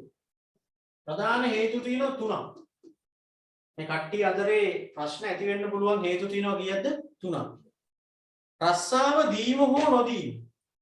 මේ මොකද කියන්නේ? මේ දෙගොල්ලෝ අතර ප්‍රශ්න ඇති වෙන්න හේතු වෙලා තියෙන්නේ එක්ක රස්සාව දීම එක්ක නොදීම. මා කතාවක් නේ කියන්නේ. රස්සාව දීම හෝ නොදීම. ඔව්. සමහර විට මේ දෙගොල්ලෝ අතරේ මේ ගැටුමට හේතුව තමයි කාට හරි රස්සාවක් දීපු එක. ඒක කොහොමද ප්‍රශ්නයක් වෙන්නේ? ඇයි ඉතින් ආයතනයේ ඇතුලේ සුදුසුකම් තියෙන කට්ටිය ඉදී එළියෙන් එකෙක් ගත්තා කියලා ඔන්න කේස් එක. එහෙම නැත්නම් විනය කටයුත්තක් හේතුවෙන් අයින් කරලා වැඩ තහනම් කරලා තිබ්බ කෙනෙක් නැවත වැඩට ගත්තා කියලා තමයි කේස් එක. එහෙම වෙනවනේ. ආයතනයේ අදාළ තනතුරකට යන්න හොඳටම සුදුසුකම් ලැබපු එකෙක් අස්සේ ඉද්දී වෙන එකෙක් ඒ රස්සාවට අරගෙන. ඒතකොට කාට හරි රස්සාව දුන්නා කියලානේ මේ ප්‍රශ්නේ ඇති වෙලා තියෙන්නේ. ඇයි එයාට දුන්නේ?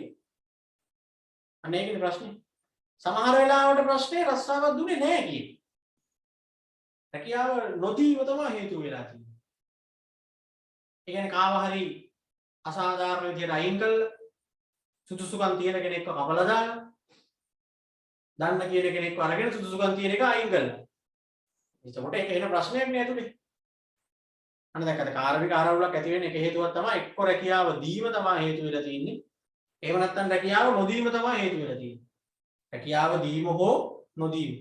ඊළඟට සේවා නියමයන් සම්බන්ධව. සේවා නියමයන් කියන්නේ දැන් අර වැඩ කරන තැන ඒ අපිට කියන වැඩ ටික අර කරන්න ඕනි වැඩ කරන්න බැරි වැඩ කියන්නේ. එක්ක වැඩ කරන්න අපහසු වෙලාවක් තමයි වැඩ කරන්න. ඒ කියන්නේ සාමාන්‍යයෙන් පැය ගාන එහෙම. එතකොට ඉතින් ඒකගොල්ලෝ අතරේ ප්‍රශ්න. දැන් මේ කියන වෙලාව අපිට වැඩ කරන්න බෑ. අන්න එතකොට ප්‍රධානීන් එක්ක දාගන්න ප්‍රශ්නේ. ඒ රැකියා නියමයන්. මේ රැකියා නියමයන් අපිට පිළිපදින්න බෑ. සෙනසුරාදා වරුවක් වැඩ කරන්න බෑ. අපිට වරුවක් වැඩ කරන්න අපි කැමති නැහැ. දැන් නිවාඩු. 8 ඉඳන් 4 වෙනකන් කියලා කිව්වේ. දැන් 8 ඉඳන් 5 වෙනකන්. මෙහෙම 5 වෙනකන් වැඩ කරන්න බෑ. අපි 4ට ඉවර කරන්න ඕනේ. අන්න ඒ වගේ ඒවා සම්බන්ධයෙන් මේ දෙකොල්ල අතර මේ කාර්මික ආරවුල් ඇති වෙන්න පුළුවන්. සේවා තත්ත්වයන් පිළිබඳ හේතු. සේවා තත්ත්වය කියන්නේ අර වැඩ කරන තැන මොන වගේ තත්ත්වයක්ද තියෙන්නේ කියන්නේ. AC මදි කියලා, එහෙම නැත්නම් AC ඕනි කියලා, ෆෑන් ඕනි කියලා. ඒ වගේ එක එක ඒවා කියලා ඉතින් ප්‍රශ්න ඇති කරගන්න. පහසුකම් මදි කියලා. දැන් ගුරුවරු කියන්නේ ඒගොල්ලන්ට ඔන්ලයින් උගන්වන්න ඩේටා දෙන්න. අපේ පෞද්ගලික ෆෝන් එකකින් කරන්නේ එහෙනම් ෆෝන් දෙන්න. ඒවනේ ආරවුල් කියන්නේ. සේවා තත්ත්වයන් පිළිබඳව දැන් මෙච්චර කාල ගුරුවරු තමන්ගේ ගෙදර තියෙන ෆෝන් එකෙන් තමන් කාඩ් දාගෙන ඉගෙනුනේ. දැන් උනාට දැන් ප්‍රශ්නේ විසඳන්න ගිහිල්ලා දේශපාලඥයෝ කියන ඒවයි ගුරුවරුන්ට ඒ කරන අපහාස කාලකන්ණි කියනවා.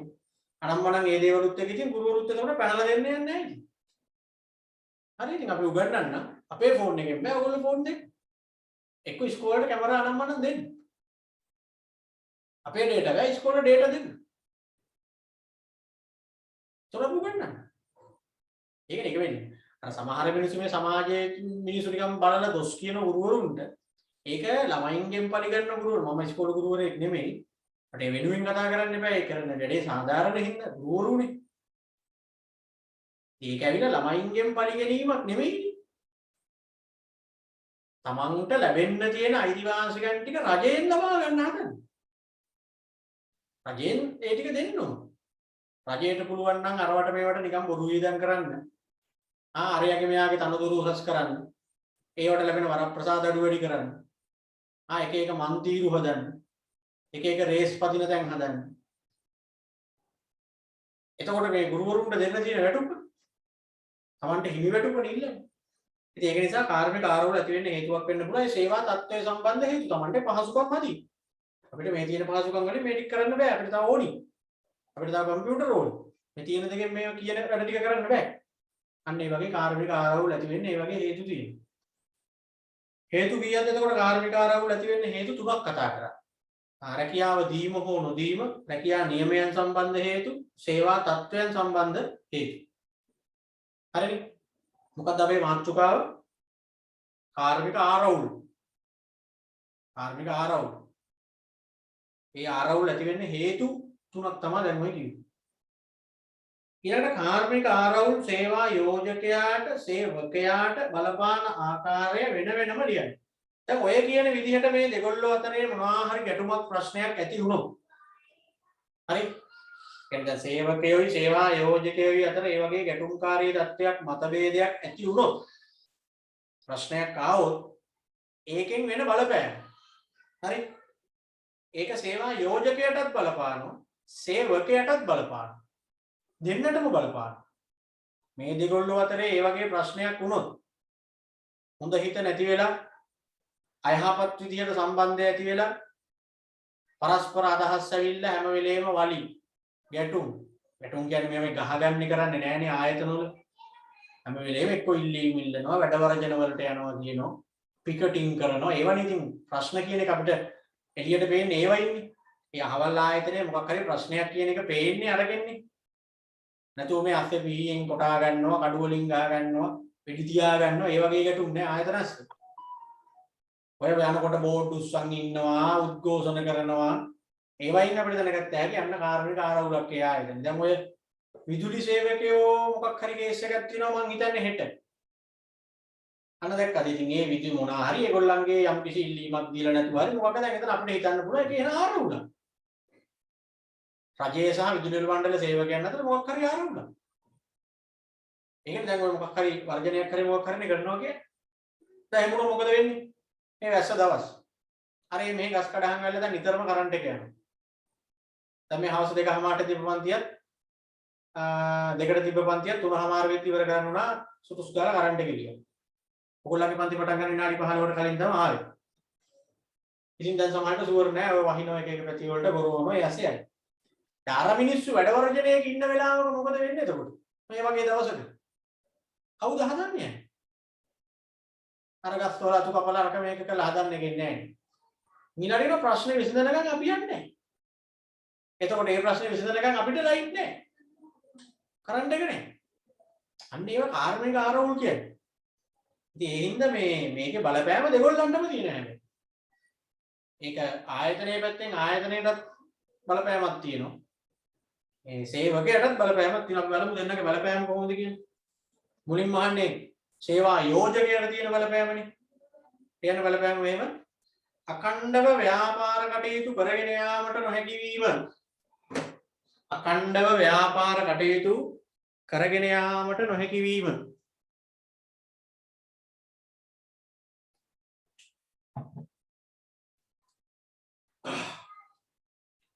අඛණ්ඩව ව්‍යාපාර කටයුතු කරගෙන යාමට නොහැකි වීම. හරිනේ නේද? දෙගොල්ලෝ අතරේ ප්‍රශ්නයක් නම් ගැටුමක් නම් එතකොට ඉතින් සේවා යෝජකයාට තමයි කේස් එක. ඉතින් ඇයි ව්‍යාපාරයේ වැඩ ටික හරියට දිගට එක දිගට කරගෙන යන්න බැරි වෙනවද? ඇයි මම වැඩට එන්නේ නැහැ? ඇවිල්ලා අකුරට වැඩ කරනවලු. හැමින් වැඩ කරනවා එක එක ක්‍රියාමාර්ග ගන්නවා.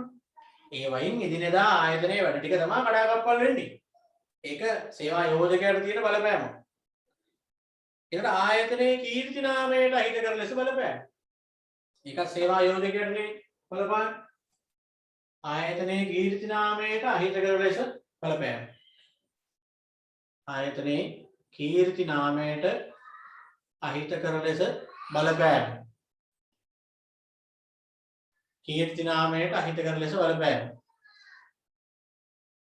ඇයි ළමයි හැම වෙලේම ආයතනයයි සේවකයෝයි අතර එයින් මේ පිකටින් කරනවා උද්ඝෝෂණ කරනවා රතිඤ්ඤපත්තු කරනවා කඳු අනම්මනම් ඒව වෙනකොට ඒ ආයතනයේ යන තියෙන හොඳ නම කීර්ති නාමය නැති වෙනවනේ. තමයි අහවල් ආයතනයේ සේවකයෝ වැඩවර්ජනය. දැනට අපිට පේන්න තියෙන්නේ ගොඩාක් වෙලාවට මේ රාජ්‍යාංශය තුලනේ මේ වැඩවර්ජන එහෙම. ඒතකොට ඉතින් කොහොමත් රජයෙන් අදාළ ඉල්ලීම් දීලා නැහැ කියලා ඉතින් අපිට තේරෙනවා. ඉතින් පෞද්ගලික ආයතනයක ඔය වගේ වැඩවර්ජන අපි හිතමුකෝ පෞද්ගලික බැංකුවක වගේ කියලා.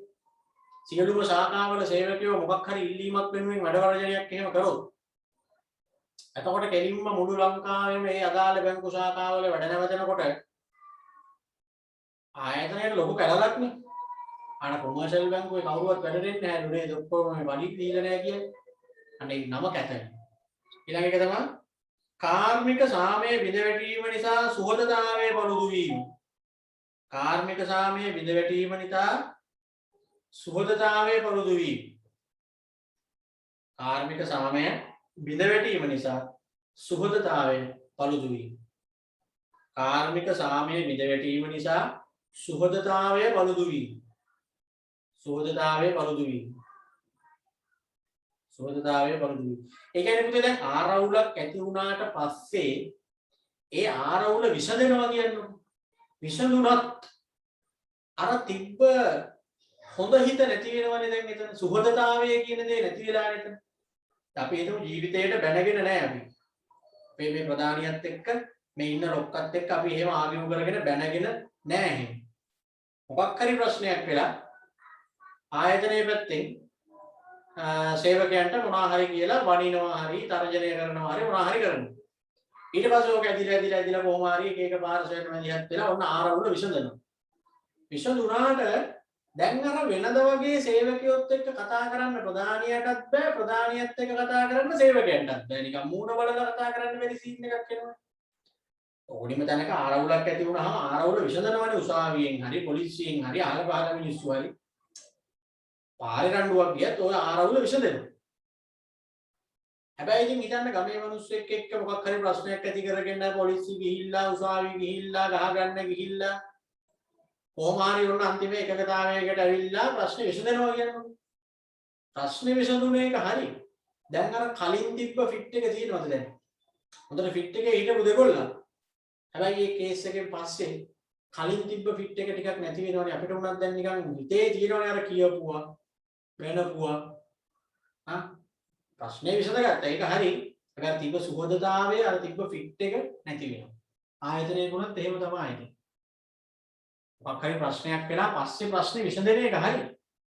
හැබැයි අර තිබ්බ සුහදතාවය එහෙම නැත්නම් අපේ වචනෙන් කියන්නේ අර තියෙන ෆිට් එක නැති වෙනවා. ඒක සේවා යෝජකයට බලපෑමක් වෙනවා. තම වෙළඳපොළ කොටස අහිමි වීම. ඕවෙන් වෙන්නේ අන්තිමට ඒකයි. තම වෙළඳපොළ කොටස අහිමි වීම. තම වෙළඳපොළ කොටස අහිමි වීම. තම වෙළඳපොළ කොටස අහිමි වීම. තම වෙළඳපොළ කොටස අහිමි වීම.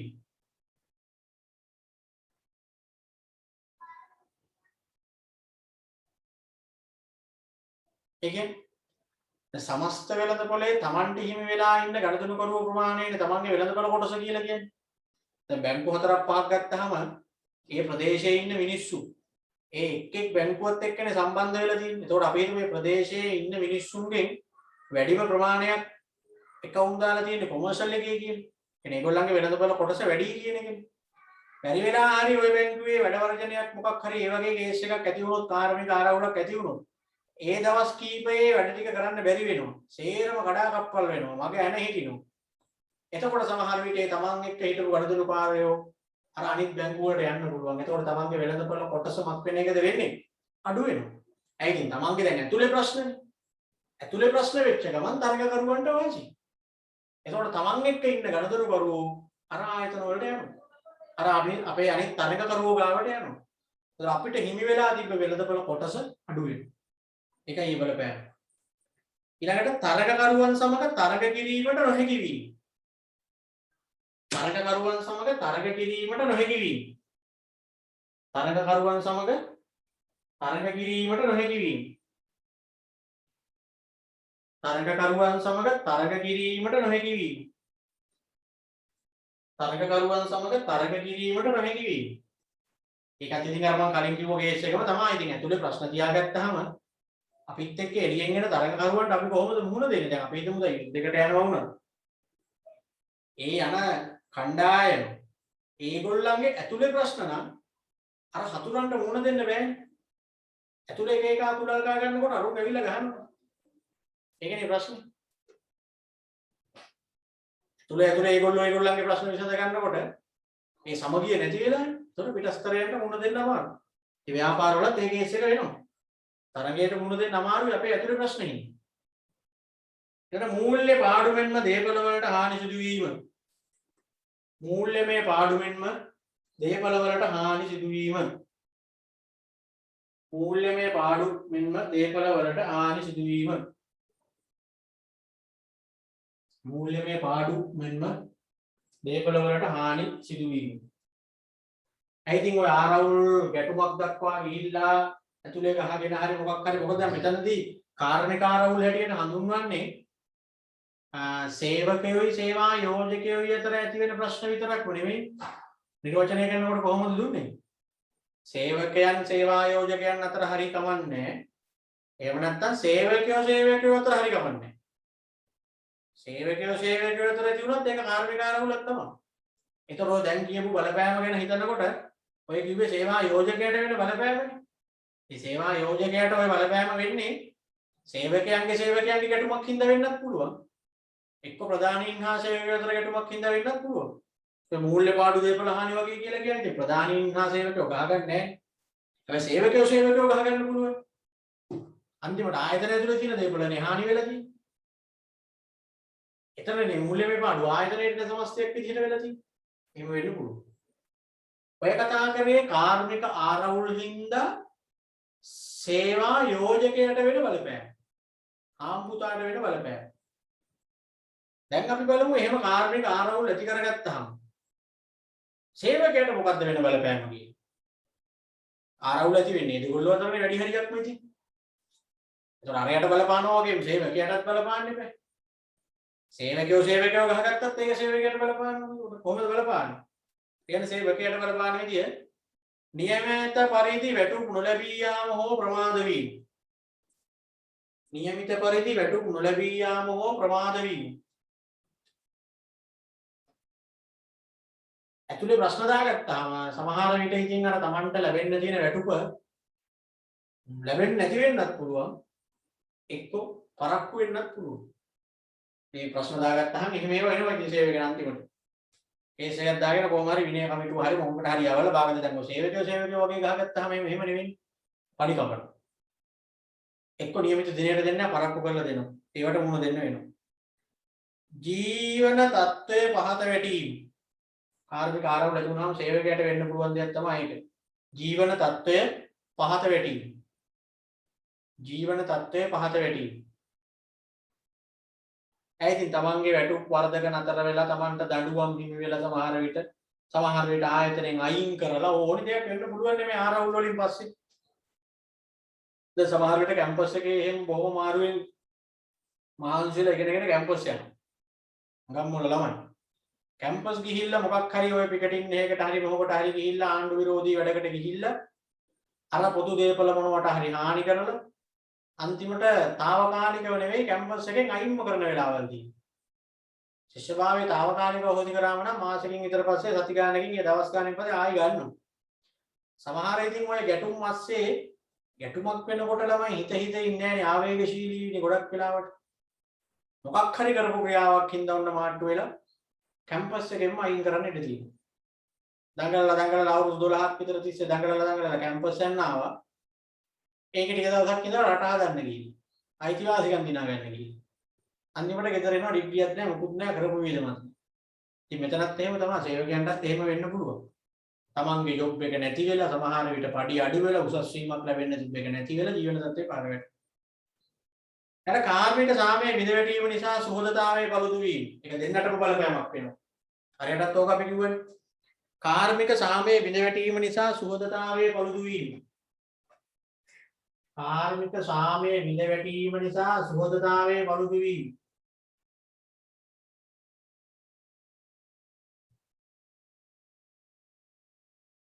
කාර්මික සාමයේ විඳ ගැටීම නිසා සුහදතාවයේ පළුදු වීම. දැන් මම සේවා යෝජකයාට වෙන බලපෑමක් හැටියටත් ඕගොල්ලන්ට ඕක දුන්නානේ. එතෙන්දිත් මම ඕක පැහැදිලි කරා. ඒ කියන්නේ මෙතේ මොකක් හරි ගැටුමක් ප්‍රශ්නයක් ආරවුලක් ඇති වුනහම ඒ ආරවුල විසඳන එක හරි. ආරවුල විසඳුණා අර මුලින් තිබ්බ ෆිට් එක ඊට පස්සේ ආයි ගන්නවා අමාරුයි. හරි. දැන් ඔයා ජීවිතේට එහෙම කාටවත් බැනලා නැහැ. හැබැයි ඔයා මොකක් හරි හේතුවකට මොකක් හරි ප්‍රශ්නයක් වෙලාවේදී ආවේගශීලී වෙලා වෙනගෙන ගියා. දැන් පස්සේ ඊළඟට ගිහිල්ලා සමාව ගත්තා. ඊළඟට ඉතින් කට්ටිය මැදිහත් වෙලා මේක ෂේප් කරා. හැබැයි දැන් අර මූණට හම්බුනහම වෙනද වගේ කතා කරන්න බෑනේ දැන්. කොහොමද Tamange යට හිතේ ප්‍රශ්නේ තියෙනවද? කොහොම මෙයා මකාගේ මූණට මෙහෙම කිව්වා. මූණට මෙහෙම කිව්වා. ඒව එනවා. ඉතින් ඒක ආයතනයේ සේවකයටත් බලපෑමක් කරලා තිබ්බ ෆිට් එක නැති වෙලා හොඳ හිත පළුදු වෙනවා. ඊළඟට අනාගත උසස් වීම පුහුණු වීම ශිෂ්‍යත්ව වෙනි අනාගත උසස් වීම පුහුණු වීම ශිෂ්‍යත්ව වෙනි අනාගත පුහුණු වීම උසස් වීම ශිෂ්‍යත්ව වෙනි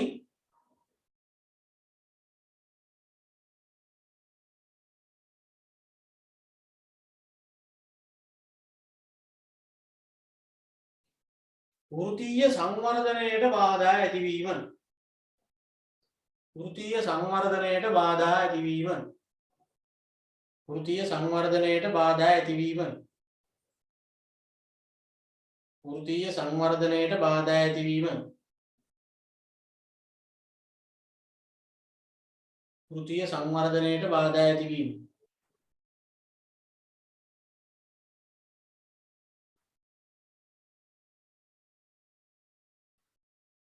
එයාට තමන්ගේ රැකියා ජීවිතය තුළ තමන්ට යන්න තිබ්බ තව ඉහළට උසස් වීම ගන්න තිබ්බ ඒ වගේ කරගන්න තිබ්බ දේවල් මේ ඇති කරගත්ත ප්‍රශ්නේ හින්දා නැති වෙනවා ලකුණු කැපෙනවනේ. ඔන්නව තමයි කාර්මික ආරවුල හින්දා කාටද සේවකයට වෙන බලපෑම. දැන් ආයතනය ඇතුලේ ගැටුමක් ප්‍රශ්නයක් ඇති වුණාම ඔන්න දැන් අපි දන්නවා සේවා යෝජකයටත් බලපෑමක් තියෙනවා. සේවා දායකයට සේවකයටත් බලපෑමක් තියෙනවා. ඔය දෙන්නට විතරක් නෙවෙයි ළමයි පැත්තක ඉඳලා අපිටත් බලපෑමක් එනවා. අපි කියන්නේ මොකද පාරිභෝගිකයන්ට. දැන් මොකක් හරි ව්‍යාපාරයකනේ දැන් ඔය කතන්දරේ වෙන්න පුළුවන් සංවිධානයක් අස්සේනේ.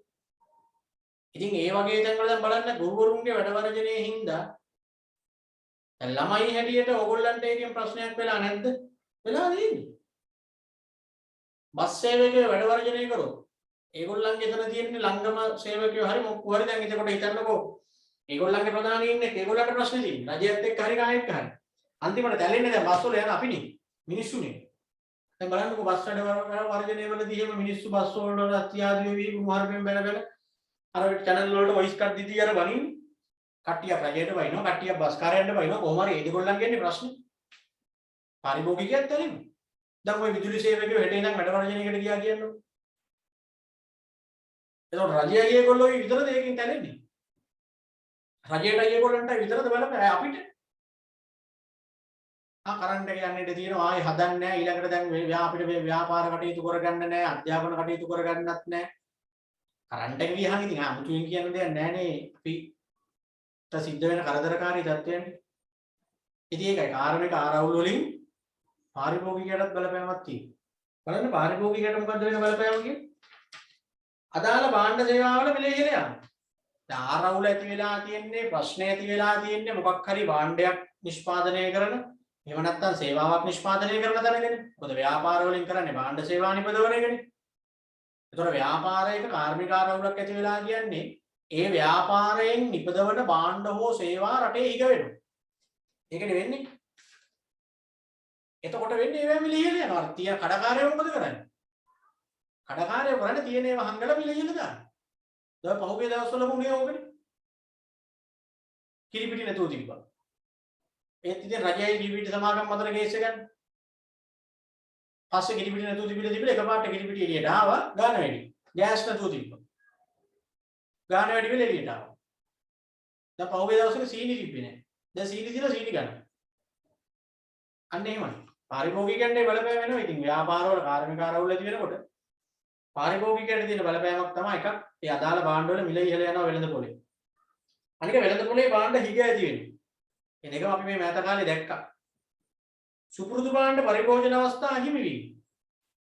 අදාළ ආයතනයේ කාර්මික ආරවුලක් හින්දා ඒ අදාළ භාණ්ඩේ මාකට් එකට එන්නේ නැහැ කියන්නේ අපිට සුපුරුදු භාණ්ඩ පරිභෝජනය කරන්න නැති වෙන එක නෙවෙයි. දැන් පහුගිය දවස්වල කිරිපිටි නැති වෙලා මිනිස්සු නිකන් පිස්සුවෙන් වගේ කඩවල ගන්න හොය හොය ගිහින් උදේට නැගිට ගමන් කිරි එකක් බීලා පුරුදු මිනිස්සුන්ට ඒ සුපුරුදු භාණ්ඩේ නෑ දැන් මාකට් එකේ. ඉතින් ඊට ආදේශක එනවා. නෙස්ටෝමෝල් තියෙනවා ඊළඟට අර මොනවද තියෙන්නේ මේ දියර කිරි තියෙන හයිලන්ඩ් නම් වන. ඉතින් ඒවට යන්න වෙනවා මිනිස්සුන්ට. ඒ නැති කාලේ මිනිස්සු එක එක ඒවා ගත්තානේ ආදේශක ගත්තා. හරි. උනත්වයෙන් අඩු ආදේශක භාණ්ඩ පරිභෝජනයට සිදුවීම.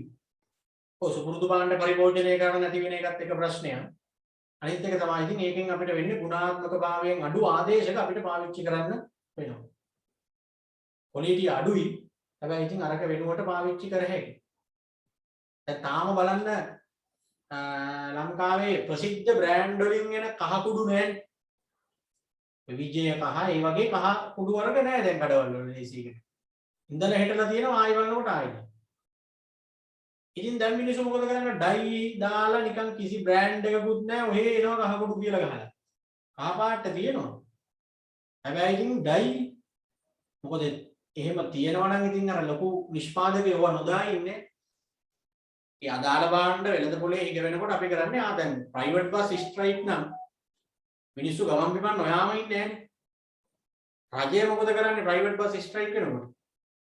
ආදේශක යොදනවා. ආදේශක කියන්නේ අර තියෙන පරණ කසිකපල් CTV බස් ටික හිටන් කොළඹ බෝඩ් එක දාලා දානවා පාරට. වෙනද ගමේ පාරේ ගිය බස් එකත් එදා කොළඹ යනවා. ඉතින් මිනිස්සුන්ට වෙන වෙන හරි කමන්නේ අරව යන්න වෙනවනේ. අර වෙනදා සීට් 3 ගහලා 2 ගහලා තිර දාලා ටීවී දාලා ලයිට් දාලා යන වගේ නෑ. පෞද්ගලික බස් ස්ට්‍රයික් දවසට යනවා බරබර ගගා CTV එකේ. මලකඩ හැලි හැලි. බොහෝ විට මග කැඩෙනවා. ඒ ඉතින් යන්න වෙනවා. ඒක තමයි.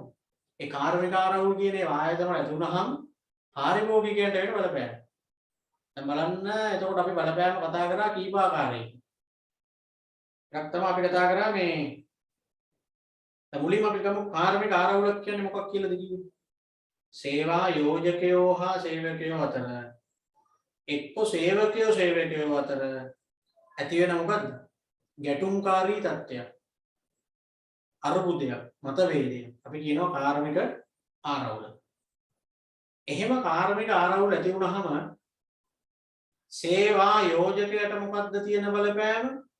සේවකයට මොකද්ද තියෙන බලපෑම? පැත්තක ඉන්න පාරිභෝගිකයන්ට මොකද්ද තියෙන බලපෑම කියලා උන දැන් කතා කරා. හරිනේ. එතකොට ඊට කලින් කතා කරේ මොකද්ද? කාර්මික සම්බන්ධතා කියලා මාතෘකාව. ශ්‍රමික සම්බන්ධතා. එතෙන්දී අපි කිව්වා සේවකයෝයි සේවා යෝජකයෝයි අතර ඇති වෙන කුමන හෝ ආකාරයක සම්බන්ධයක්. යහපත් හෝ වේවා අයහපත් හෝ වේවා කුමන හෝ ආකාරයක සම්බන්ධයක් අපි කියනවා කාර්මික සම්බන්ධතා කියලා. එතකොට අපි එතනදී දැනගත්ත හොඳ කාර්මික සම්බන්ධයක තියෙන හොඳ ප්‍රතිඵල වගේම නරක කාර්මික සම්බන්ධයක තියෙන නරක ප්‍රතිඵල.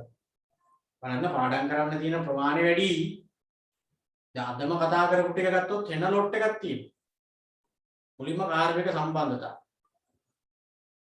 ඒකේ යහපත් කාර්මික සම්බන්ධයක හිතකර ප්‍රතිඵල තිබ්බා. අයහපත් කාර්මික සම්බන්ධයක අහිත ප්‍රතිඵල බලා ගන්න තිබ්බා. ඊළඟට ආවා කාර්මික සේවකයන්ගේ සේවා යෝජකයන්ගේ අයිතිවාසිකම් යුතුයකම් වගකීම් වෙන වෙනම කතා කරා. එතන වෙන සෙට් එකක් තියෙනවා. සේවකයා ගත්තාම එයාගේ අයිතිවාසිකම් මොනවාද යුතුයකම් මොනවාද වගකීම් මොනවාද? සේවා යෝජකයා ගත්තාම එයාගෙත් අයිතිවාසිකම් මොනවාද යුතුයකම් මොනවාද වගකීම් මොනවාද? එතන දෙකයි. ඊළඟට ඔන්නාව කාර්මික ආරවුල කියන මාතෘකාව.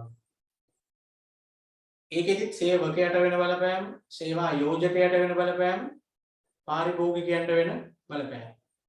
හරිනේ? මේ ටික කතා කරා. හරි. ඊළඟට ඔයගොල්ලෝ ගන්න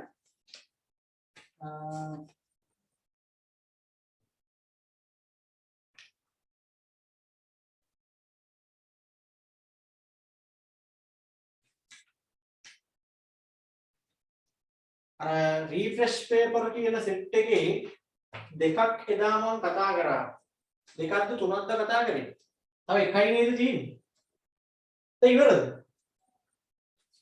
රීෆ්‍රෙෂ් පේපර් ටික ඉවරද? ඔක්කොම? තව කීයක් තියෙනවද? දෙකක් තියෙනවා සර්. දෙකක් තියෙනවනේ. රීෆ්‍රෙෂ් පේපර් තව දෙකක් තියෙනවා. වන්නේ දෙක ගන්න චුට්ටක් බලන්න. කියන්නේ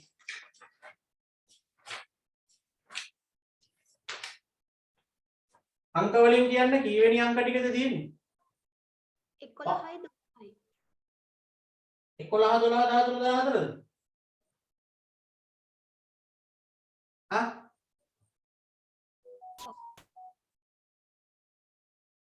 ද 11 12. 11 12.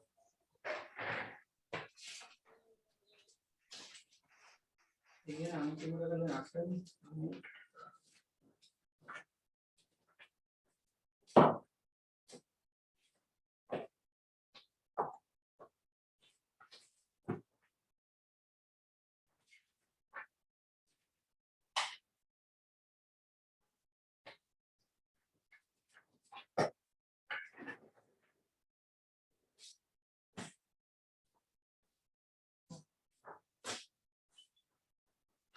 මේ තමයි කතා කරලා තියෙන්නේ 11 12 තියෙන්නේ නේ. 11 වෙනි එක ගන්න බලන්න. රීෆ්‍රෙෂ් පේපර් වල 11 වෙනි එක ගන්න. උත්තර කියන්නේ 11 වෙනි එක.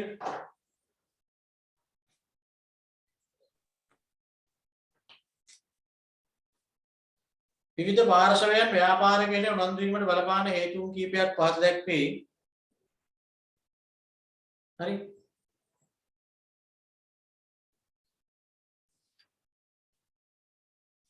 කොලොස් වෙන එකනේ දිනනවා කියලා කියන්නේ.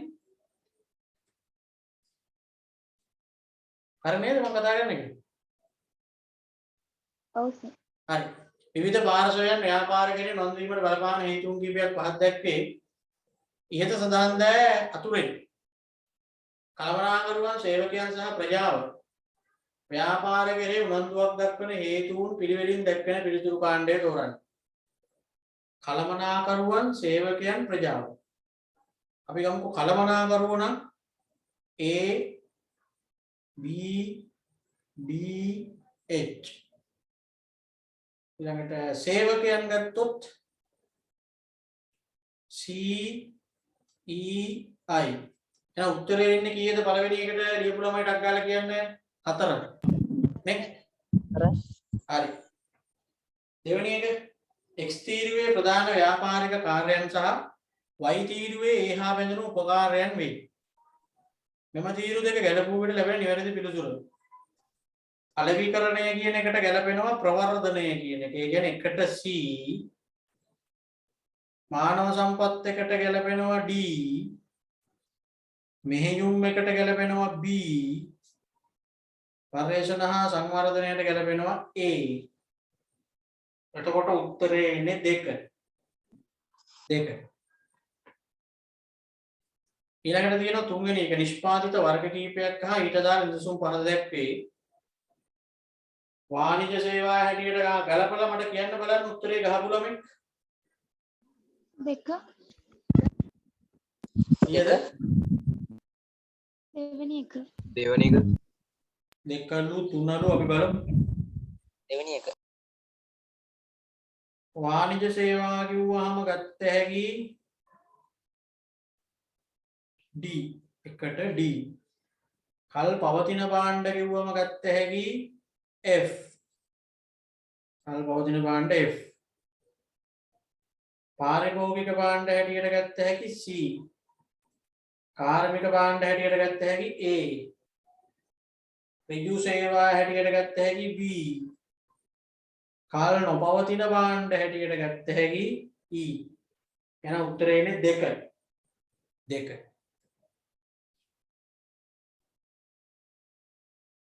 ඊළඟ ව්‍යාපාරයක ආසන්න පරිසර බලවේගයන්ට අයත් නොවන්නේ ආසන්න පරිසර බලවේගවලට අයත් නොවන්නේ මොකද්ද මෙතන තියෙන්නේ වෙන්නේ? සේවකයින්. සේවකයන් සේවකයන් ඒක අභ්‍යන්තරනේ 4. 4ට 4. 5 ආර්ථික පරිසරයේ කෙරෙහි බල නොපාන සාධකය. ආර්ථික පරිසරයට බල නොපාන සාධකය මොකද්ද මෙතන තියෙන්නේ වෙන්නේ? දෙක. දෙක දෙක ඒක දේශපාලන පරිසරයේනේ. 6 පහත් සඳහා තත්ත්වයන් අතරින් ව්‍යාපාරයකට වඩා උචිතයයි පැවසිය හැක්කේ කුමන තත්ත්වයේද? එක. එක. ඔව් එක. එක සමාජ වගකීම් පිළිබඳ නිර්වචන කිහිපයක් දීලා මගෙන් සමාජයට දෙන බලපෑම මෙන්න මේ නිර්වචනය කාගේද කියලා අහනවා. කාගේද? දෙක ඇමරිකාවේ. එක. එක එක පිලිපීනයේ කිව්වේ ව්‍යාපාර සමාජයට ආපසු දෙන දෑ කියලා. ඇමරිකා එක්සත් ජනපදයේ තමයි මේ නිර්වචන ඉදිරිපත් කරේ. ඊට සමාජ වගකීම් ඉටු කළ යුතු ප්‍රධාන පාර්ශව 4 පෙන්눔 කරන්නේ. මොකද්ද ප්‍රධාන පාර්ශව 4? තුන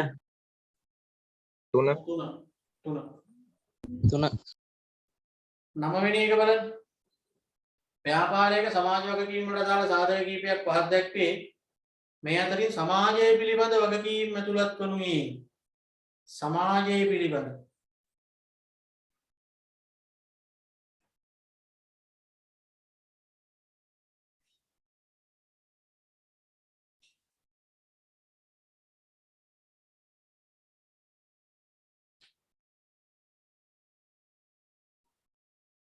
පහ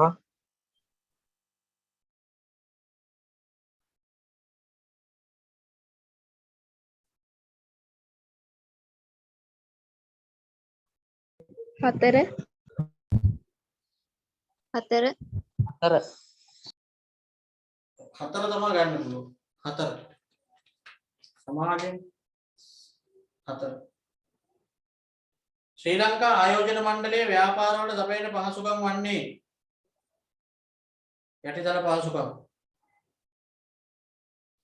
ආර්ථිකයේ කරුණු හා ඒවා ළඟා ගැනීමට අදාළ ව්‍යාපාර දායක වන ආකාරයේ පහත දැක්වේ. ආර්ථිකයේ අරමුණු පමණක් ඇතුළත් පිළිතුරු තෝරන 11 වෙනි එකට. කොහොම ආර්ථික අරමුණු ටික 11 වෙනි එකේ? හා 1යි 3යි 5යි. එතන උත්තරේ 3.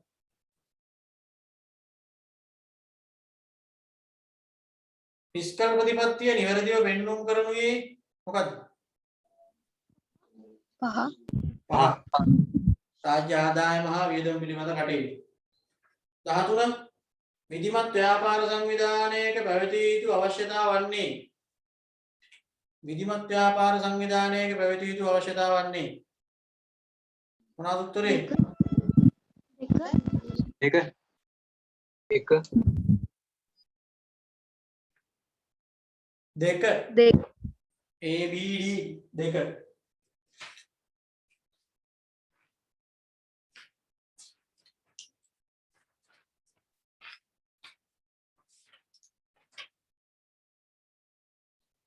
නෛතික පුද්ගලභාවයක් නොමැති ව්‍යාපාර සංවිධාන වර්ගයේදී 14 වෙනි එකට කීයද? නෛතික පුද්ගලභාවයක් නොමැති ව්‍යාපාර සංවිධානයක කියලා තියෙන්නේ කීයද?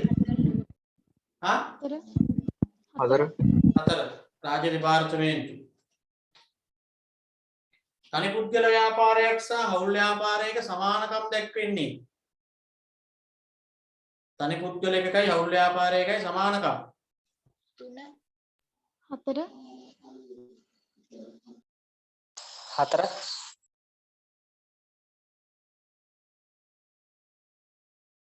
ඔය 3යි 4යි දෙකම හරි. ඉතින් එකමනේ තියෙන්නේ. 3යි 4යි දෙකම හරි. 16 ව්‍යවසායකයා යනු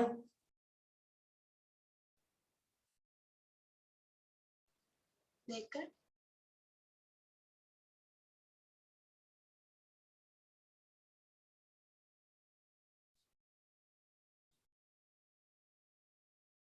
දෙක. දෙක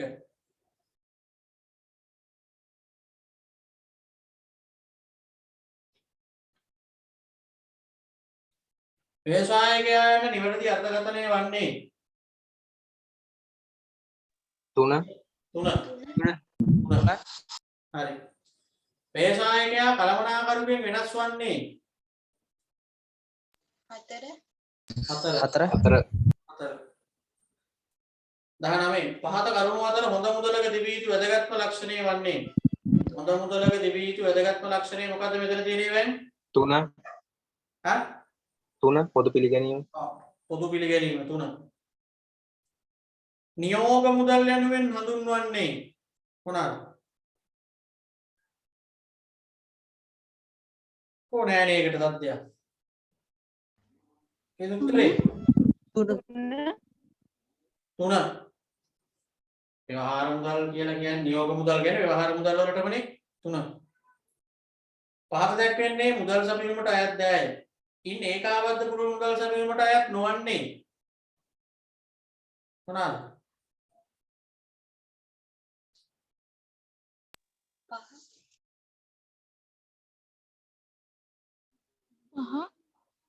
5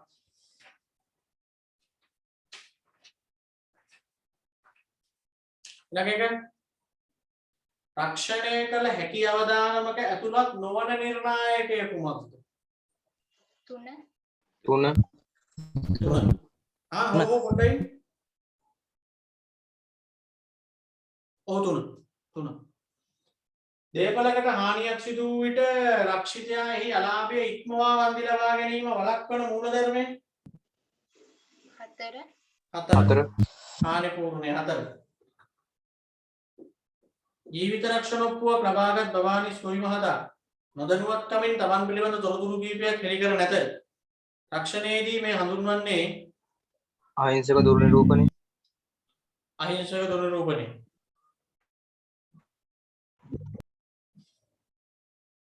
ඒකට එක නෙමෙයි. ආ ඒකට හෙළිදරව් නොකිරීම නෙමෙයිද?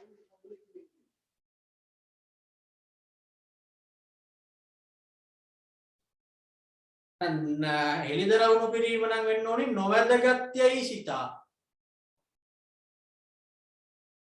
මෙතන ඇවිල්ලා කරුණු හරියට තේරුම් ගන්න නොගැනීම නිසා වැරදි තොර මෙතන කියලා තියෙන එතනික වැරදි තොරතුරු අර කොටයි. ඔව් නොදැනුවත්කම හෙලි කරපු නැති කේස් එකක් නේ තියෙන්නේ. තොරතුරු හෙලි කරපු නැති කේස් එකේ ඉඳ හෙළිදරව් නොකිරීම 1 24ට 1 25 ප්‍රවාහන පද්ධතියක මූලිකාංග වන්නේ 5 5 ඒද සියල්ල. හොඳ ප්‍රවාහන ක්‍රමයක මූලික ලක්ෂණ ඇතුළත් කාණ්ඩය 3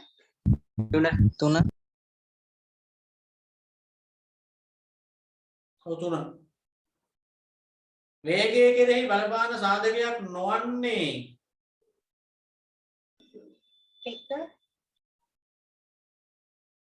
1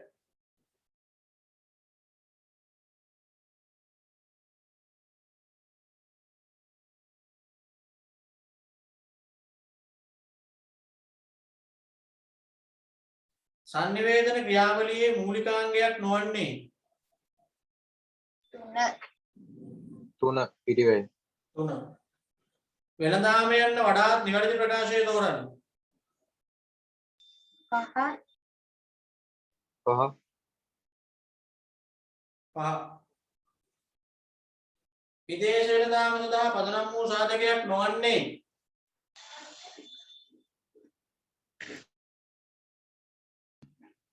මොකක්ද?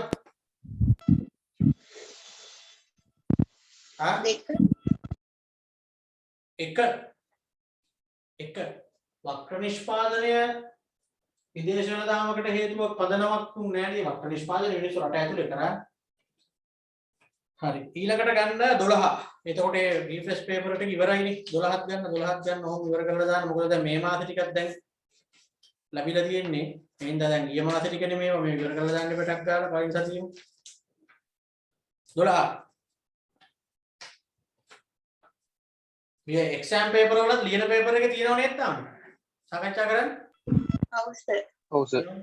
ඔය ඒක දැන් අර ලබන අඟහරුවාද උදේට පන්ති දානවා උදේට ඔය වැඩ ටික ඔක්කොම ඉවර කරමු. මොකද දැන් අද ළමයි ගොඩාක් අඩුවෙන් සම්බන්ධ වෙලා තියෙන්නේ. පේපරේ සාකච්ඡා කරනකොට ළමයින්ට ප්‍රශ්න තියෙන්න පුළුවන්. දැන් අද මේ දැන් කරන ක්ලාස් එකත් රිපීට් එකක් දෙනවා දැන් පොඩ්ඩක් ළමයිත් එක්ක කතා කරලා. එතකොට ලබන සතිය මතක තියාගන්න අඟහරුවාද උදේ තියෙන්නේ එතකොට 10 Mark. 10 Mark 11 Mark 12 Mark 1 Mark. පැය 3ක් විතර තියෙනවා. කමාර නැත්තම් දෙක වෙන්නත් පුළුවන්. එතකොට ඒ ටයිම් කරාම කොරෝනා කේස් එක අවුලකුත් නැහැ. දැන් 21 ළමයිගේ පන්තියේ තමයි මෙච්චර කාල උදේ තිබ්බේ. ඒ ළමයින්ට දැන් හදිස්සියක් නැහැ නේ පෙබරවාරි වෙනකන් කල් ගියානේ වෙනද බ්‍රහස්පතින්දා වගේ දාගෙන කරේ. ඔයගොල්ලන්ගේ එතන අඟහරුවාද උදේට අරගෙන මේ මාසෙම ඔන්ලයින් කරන්නේ. සාමාන්‍ය පන්ති කරන්න හොඳටම අවසර තිබ්බොත් ඊළඟ මාසේ පටන් ගන්නවා ඒත් ඔන්ලයින් උත් කරනවා. එතකොට යන්නේ රත්නපුරේ අඟහරුවාද උදේ බලංගොඩ සඳුදා උදේ අවිස්සාවේල්ලේ බදාදා උදේ. එහෙම තමයි රිවිෂන් පන්ති තුන තියෙන්නේ. එදාටම තියරිත් දානවා. හවසට. ඒතර එක දවසෙන් BS වල වැඩේ ඉවරයි. හරි. ඉස්කෝලේ යන්න නැතුව එන්න වෙනවා. ඒ වට එන්න බැරි නම් ඔන්ලයින් එකට ඉඳලා එතකොට ඔන්ලයින් දාන්නේ හවසනේ. එතන විකල්ප දෙකක් තියෙනවා. ඔතන කොහොමද දැන් ළමයි බය වෙන්න එපා 180 පතන්දර අනම්මනම් බලන්න බෑ මොනවා බලන්න 180ක් බලන්න කො මෙච්චර කාලේ ඉස්කෝලේ තියන්නේ නැද්ද වැඩේ කරගන්න ලස්සනට දැන් පන්තියේ අපි ගන්නට ඔය පාඩම් ටික යනවනේ ක්‍රමයකට ඒ ලෙවල් විභාගය ගැන හිතලා වැඩ කරන්නේ එතකොට හරි ඔය පටන් ගත්තත් ඉතින් වායුන්නේ යනවා දැන් ඔන්න මම දැක්කද නිවුස් එකක් තියෙනවා පාසල් ළමයි වගේ එකට හැදිලා අරක මේක කියලා ඉතින් ඕවා එහෙම වෙනකොට අනික දැන් දෙමව්පියන්ට බල කරන්නත් බෑනේ ළමයින් ඉස්කෝලේ එවන්න කියලා ඉස්කෝලේ අරලා තිබ්බේ හැකියි අපිට වගේ තමයි ඉතින් සදාචාරාත්මක අයිතියක් නැහැ එන්න කියන්නේ. ඔක ලෙඩක් නේ, වසංගතයක් නේ. කැමති ළමයින්ට ඕන නම් එන්න කියලා අරලා තියෙන්නේ. අනික දැන් ඕනි තරම් හේතු තියෙනවනේ කියන්නේ. එම්බිරිසාව වගේ හින්දානේ. මොනවා කියන්නේ? අපි වලින් මේ ෂේපේ. ව්‍යාපාර කිරීමේදී කාර්ය හෝ මුදල් නොමැති වීමේ විභවතාවය. ව්‍යාපාර කිරීමේ මොකක්ද ඒකට කියන්නේ? අවදානම. සමාජයේ අනිකුත් පුද්ගලයන් අතරින් කැපී පෙනීමට ඇති අවශ්‍යතාවය මොකද්ද? මමත්වය. ව්‍යාපාර තුරට සම්බන්ධ හා ව්‍යාපාරයෙන් සමීප සෑම බලවේගයක්ම සූක්ෂම පරිසරය. ව්‍යාපාර කරේ බලපෑම් ඇති කරන ජාතික හෝ ජාත්‍යන්තර කණ්ඩායම් ඊට කණ්ඩායම්. ව්‍යාපාර කරගෙන යාමේදී හොඳ හෝ නරක පිළිබඳ අවබෝධයෙන් යුතුව කටයුතු කිරීම ආචාර ධර්ම. ව්‍යාපාර සමාජයට ආපසු දෙන දෑ සමාජ වගකීම්. සමාජ වගකීම්.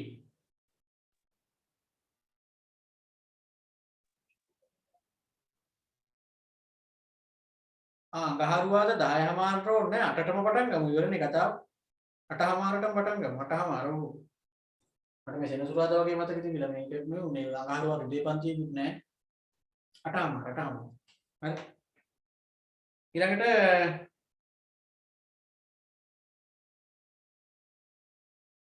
ශ්‍රී ලංකාවේ පාරිභෝගික ආරක්ෂණය හා සම්බන්ධයෙන් කටයුතු කරන ප්‍රධාන ආයතනය මොකක්ද? පාරිභෝගික කටයුතු පිළිබඳ අධිකාරිය. රටක නිෂ්පාදන ධාරිතාව හේවත් විභව නිමවුම ඉහළ යාම ආර්ථික වර්ධනය. හරි ආර්ථික වර්ධනය. බාහිර ණය සම්බන්ධයෙන් සියලුම හවුල්කරුවන් අසීමිතව බැඳී සිටින හවුල් ව්‍යාපාර සාමාන්‍ය හවුල් ව්‍යාපාර. කොටස් ආනායකයන් සඳහා මහජනයාට සහභාගී වන ලෙස ප්‍රසිද්ධිය ආරාධනය කළ හැකි එමෙන්ම අවම එකයි උපරිමේ සීමාවක් නැති සීමිත සමාගම් විශේෂය මොනවාද? සීමිත පොදු සමාගම්. ආර්ථික ක්‍රමයක පවත්න අවස්ථා ග්‍රහණය කර ගැනීමට කටයුතු කිරීම ව්‍යවසායකත්වය. ගණදෙනවලදී භාවිත වන ණය කාඩ් හර කාඩ්පත් වැනි ප්ලාස්ටික් කාඩ්පත්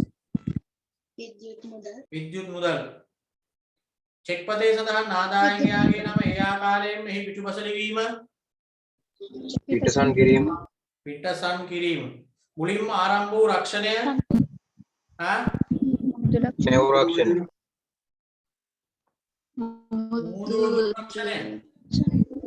මුහුදු උදුරු රක්ෂණය මුලින්ම ආරම්භ වුණේ රක්ෂිතයෙකුගේ අවශ්‍යතාවයක් වෙනුවෙන් ඔහුගේ නියෝජිතයෙක් ලෙස කටයුතු කරමින් විවිධ රක්ෂණ ආයතන වලින් පහසුකම් සලසා දෙන්නා අපි යාට කියන්නේ රක්ෂණ තරවුකරුවා කියන. එයා අපිට කඩේ යන්නේ කෙනෙක්.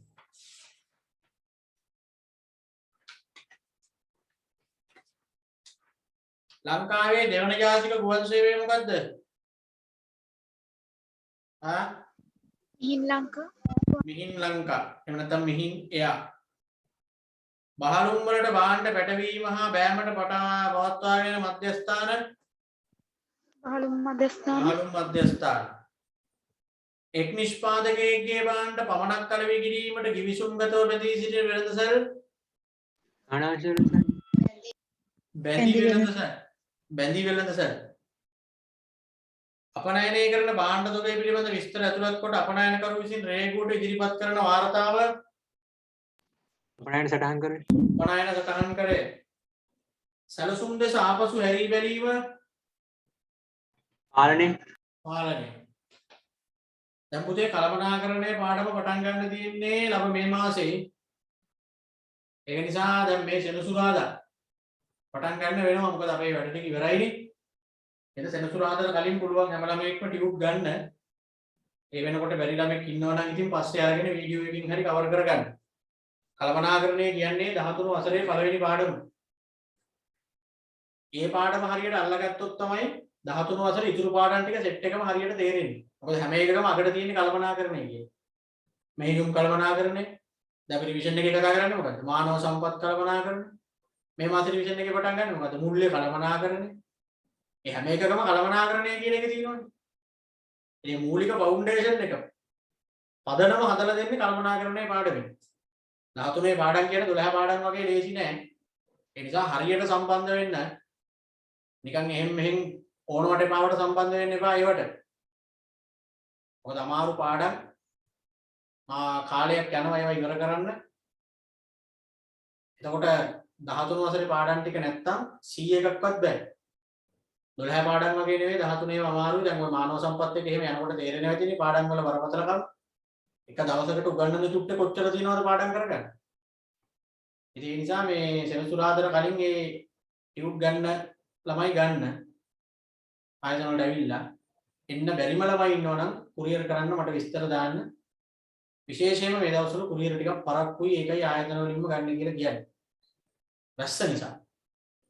යන්තම් දෙක වෙනකොට වහිනවනේ එතකොට කුරියර් එවුන් යන්නේ නැහැ. යන්නේ කො බයිසිකල් වල දෙමිද පිටිමුට්ට නම් මනම් අරගෙන. ත්‍රිවිල් වල විතරයි එතකොට කුරියර් වල ඒවා යන්නේ. ඉතින් එතකොට අර වෙනත තරම් ක්වික් එකේ වෙදෙන්නේ නැහැ. ඊළඟට සඵල ඉල්ලුමක් සඳහා තිබිය යුතු ප්‍රධාන අවශ්‍යතා තුන. මොකක්ද අවශ්‍යතා තුන? කැමැතිව තූමනාව ක්‍රේෂ ශක්තිය මිලට ගැනීමට සැලසුම් කිරීම. වමනාව ක්‍රය ශක්තිය මිලට ගැනීමට සැලසුම් කිරීම.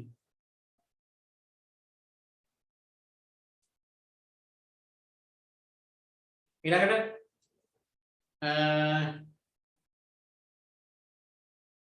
4R නම් කරන්න. 4R කිව්වහම ඔයගොල්ලෝ දන්නවනේ මේ වෙද්දි. ප්‍රතිචක්‍රීකරණය, නැවත භාවිත කිරීම, භාවිතය අඩු කිරීම, ප්‍රතිස්ථාපනය. R අකුරු ටිකෙන් ලිව්වත් හරි reduce, reuse, recycle, replace. සමාජ වගකීම් පිළිබඳ ප්‍රමිති දෙකක්. මොකද? ISO 14000 ISO 14000 AA 1000 SA 5000 ISO 26000 FTSE 4 ඒවා ව්‍යාපාර වල දැකිය හැකි අති ලක්ෂණ 4ක්. අති ලක්ෂණ ඔක්කොම කීයක් තියෙනවද? 7ක් තියෙනවා. එකකින් 4ක් නේ ඉල්ලන්නේ. භාණ්ඩ හා සේවා ගණදෙනු සිදුවීම, විකුණුම් හෝ හෝමාරුවක් සිදුවීම, ගනුදෙනු අඛණ්ඩව සිදුවීම, අවදානමක් තිබීම, ලාභයෙන් ප්‍රතිලාභයෙන් අභිප්‍රේරණය වීම, ආර්ථික කටයුත්තක් වීම.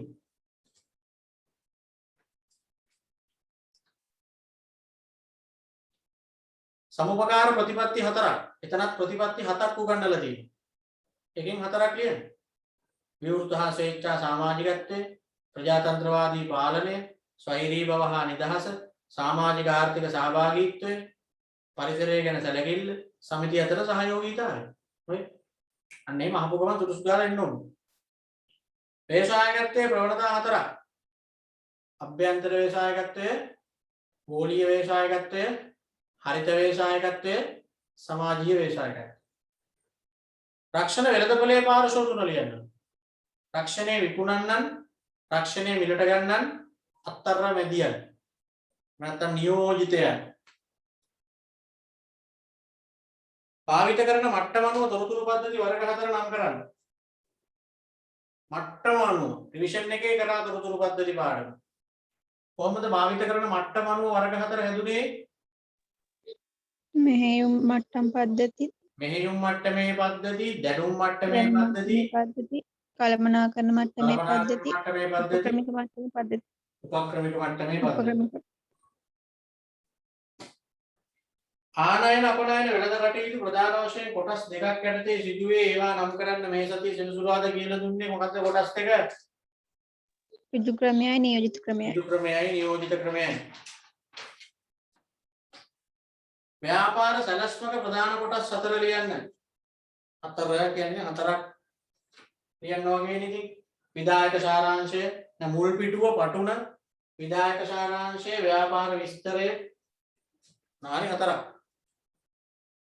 නිදහස් වෙළඳාමට එරෙහිව තියෙන තීරුබදු නොවන බාධා 4ක්. තීරුබදු නොවන බාධා මොනවද? ආනයනය සීමා කිරීම, භාෂාවේ වෙනස්කම්, සීමා කිරීම, අපනයන, අපනයන තහනම් කිරීම, අපනයන සලාක කිරීම, සංස්කෘතිකමය බාධා, ව්‍යවස්ථානුකූල වෙනස්කම්, භාෂාවේ ගැටලු එක්කමයි.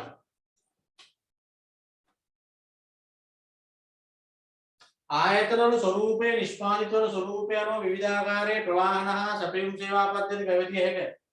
එවැනි සැපයුම් සේවා පද්ධති 4ක්. සමබර පද්ධති,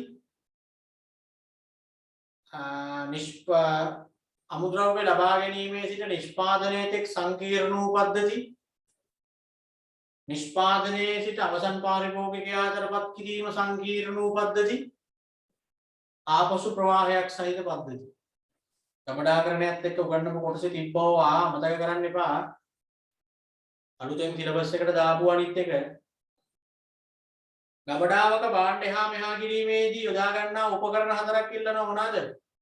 forklift, forklift truck, pallet jacks, එහා මෙහා කිරීමේ පටි. එහා මෙහා කිරීමේ පටි. උටේ කීප සැරයක් බලනකොට ඒවා නිකම්ම මතකෙ හිටිනවා. මොකද ඔය සැපයුම් සේවා පාඩමයි ගබඩාකරණයේ පාඩමයි මුලින්ම අපි ඉගෙනුවේ 2019 ළමයි. 19 ළමයින්ට ඉගෙනුවා, 20 ළමයින්ට ඉගෙනුවා, 21 ළමයින්ට ඉගෙනුවා, 22 ළමයින්ට ඉගෙනුවා. ඉතින් දැන් මට පාඩම්.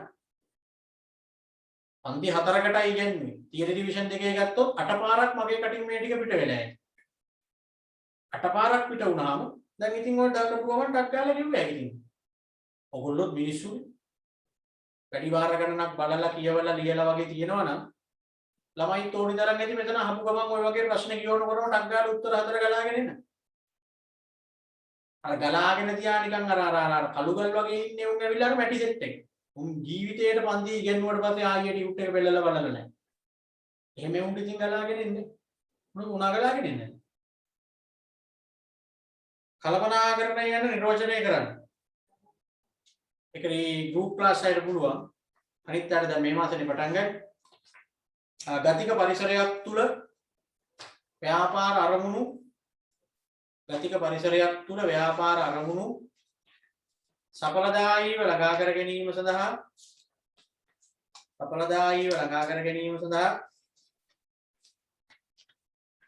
භාවිත කරන සම්පත්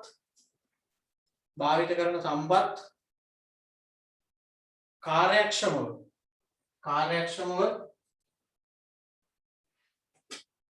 සැලසුම් කිරීම, සංවිධානය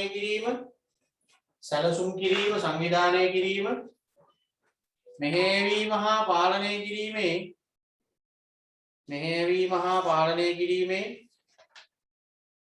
समस्त ක්‍රියාවලිය කළමනාකරණයයි.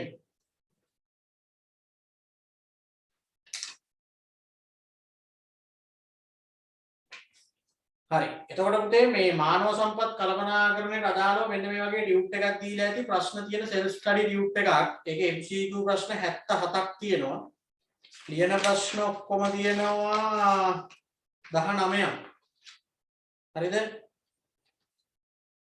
ඒ ටික සියල්ල කරන්න මොකද ඒවා සාකච්ඡා කරනවා විතරයි ලියන්න ටයිම් දීදී අර නෝට් එක ටියුට් එකේ පුරව ගන්නවා වගේ කියන්නේ නැහැ. මොකද පාඩම කම් කරා ඒකෙන් එන ප්‍රශ්න ඕගොල්ලන්ට දුන්නාම ඕගොල්ලෝ තනියෙන් ලියන්න ඕනේ. මම උත්තර කියනකොට ඕගොල්ලන්ට හරිද වැරදිද කියලා බලා ගන්න පුළුවන්. ටයිම් දෙන්නේ නැහැ. ඒ නිසා මතක ඇතුව දැන් ඕගොල්ලන්ට තියෙන වැඩ කීපයක්. එකක් තමයි එක්සෑම් පේපර් 2 එකේ ලියන පේපර් එක කරන්න තියෙන්නේ. 2ද 3ද මන් 3 නේද? 3 වෙනි එක නේද? ඔව් සර්. ඈ? ඔව් සර්. ඕනේ 3 වෙනි එකේ ලියන පේපර් එක එතන තියෙනවා. ඒක හරියට කරන්න ඕනේ. ඊළඟට මේ ටියුට් එක කරන්න. මොකද තාම දැන් මේ මානව සම්පත් කළමනාකරණයේ පාඩමේ තව එක මාතෘකාවයි තියෙන්නේ. වෘත්තීය සමිති ගැන විතරයි කතා කරන්න තියෙන්නේ. එතනින් පාඩම ඉවරයි. මේක කරලා තියන්න අරක ලියන පේපර් එක කරලා තියන්න රීෆ්‍රෙෂ් පේපර් එක ඉවරයිනේ. තව එක දවසකින් ඒ වැඩ ටික ඉවරයි. අලුත් වැඩ ටික පටන් ගන්න තියෙන්නේ. එතකොට ඔයගොල්ලෝ ටියුට් එකම අරගෙන තියෙයිනේ. එහෙම කරමු. එතකොට ලබන සතියේ එහෙනම් අඟහරුවාදා උදේ 8:30ට තමයි ඔයගොල්ලන්ගේ පන්තිය තියෙන්නේ. ලබන සතියේ ඔන්ලයින් පන්තිය 8:30ට තියෙන්නේ. මේ කරපු ක්ලාස් එකේ රිපීට් එකක් දැන් හෙට උදේ හරි හවස හරි හෙට හවස නම් බෑ. හෙට උදේ හරි එහෙම නැත්නම් අනිද්දා. එහෙම දෙන්න පුළුවන්. ඒක අපි ළමයිත් එක්ක කතා කරලා බලමු. හරි. එහෙනම් හැමෝටම ජය වේවා.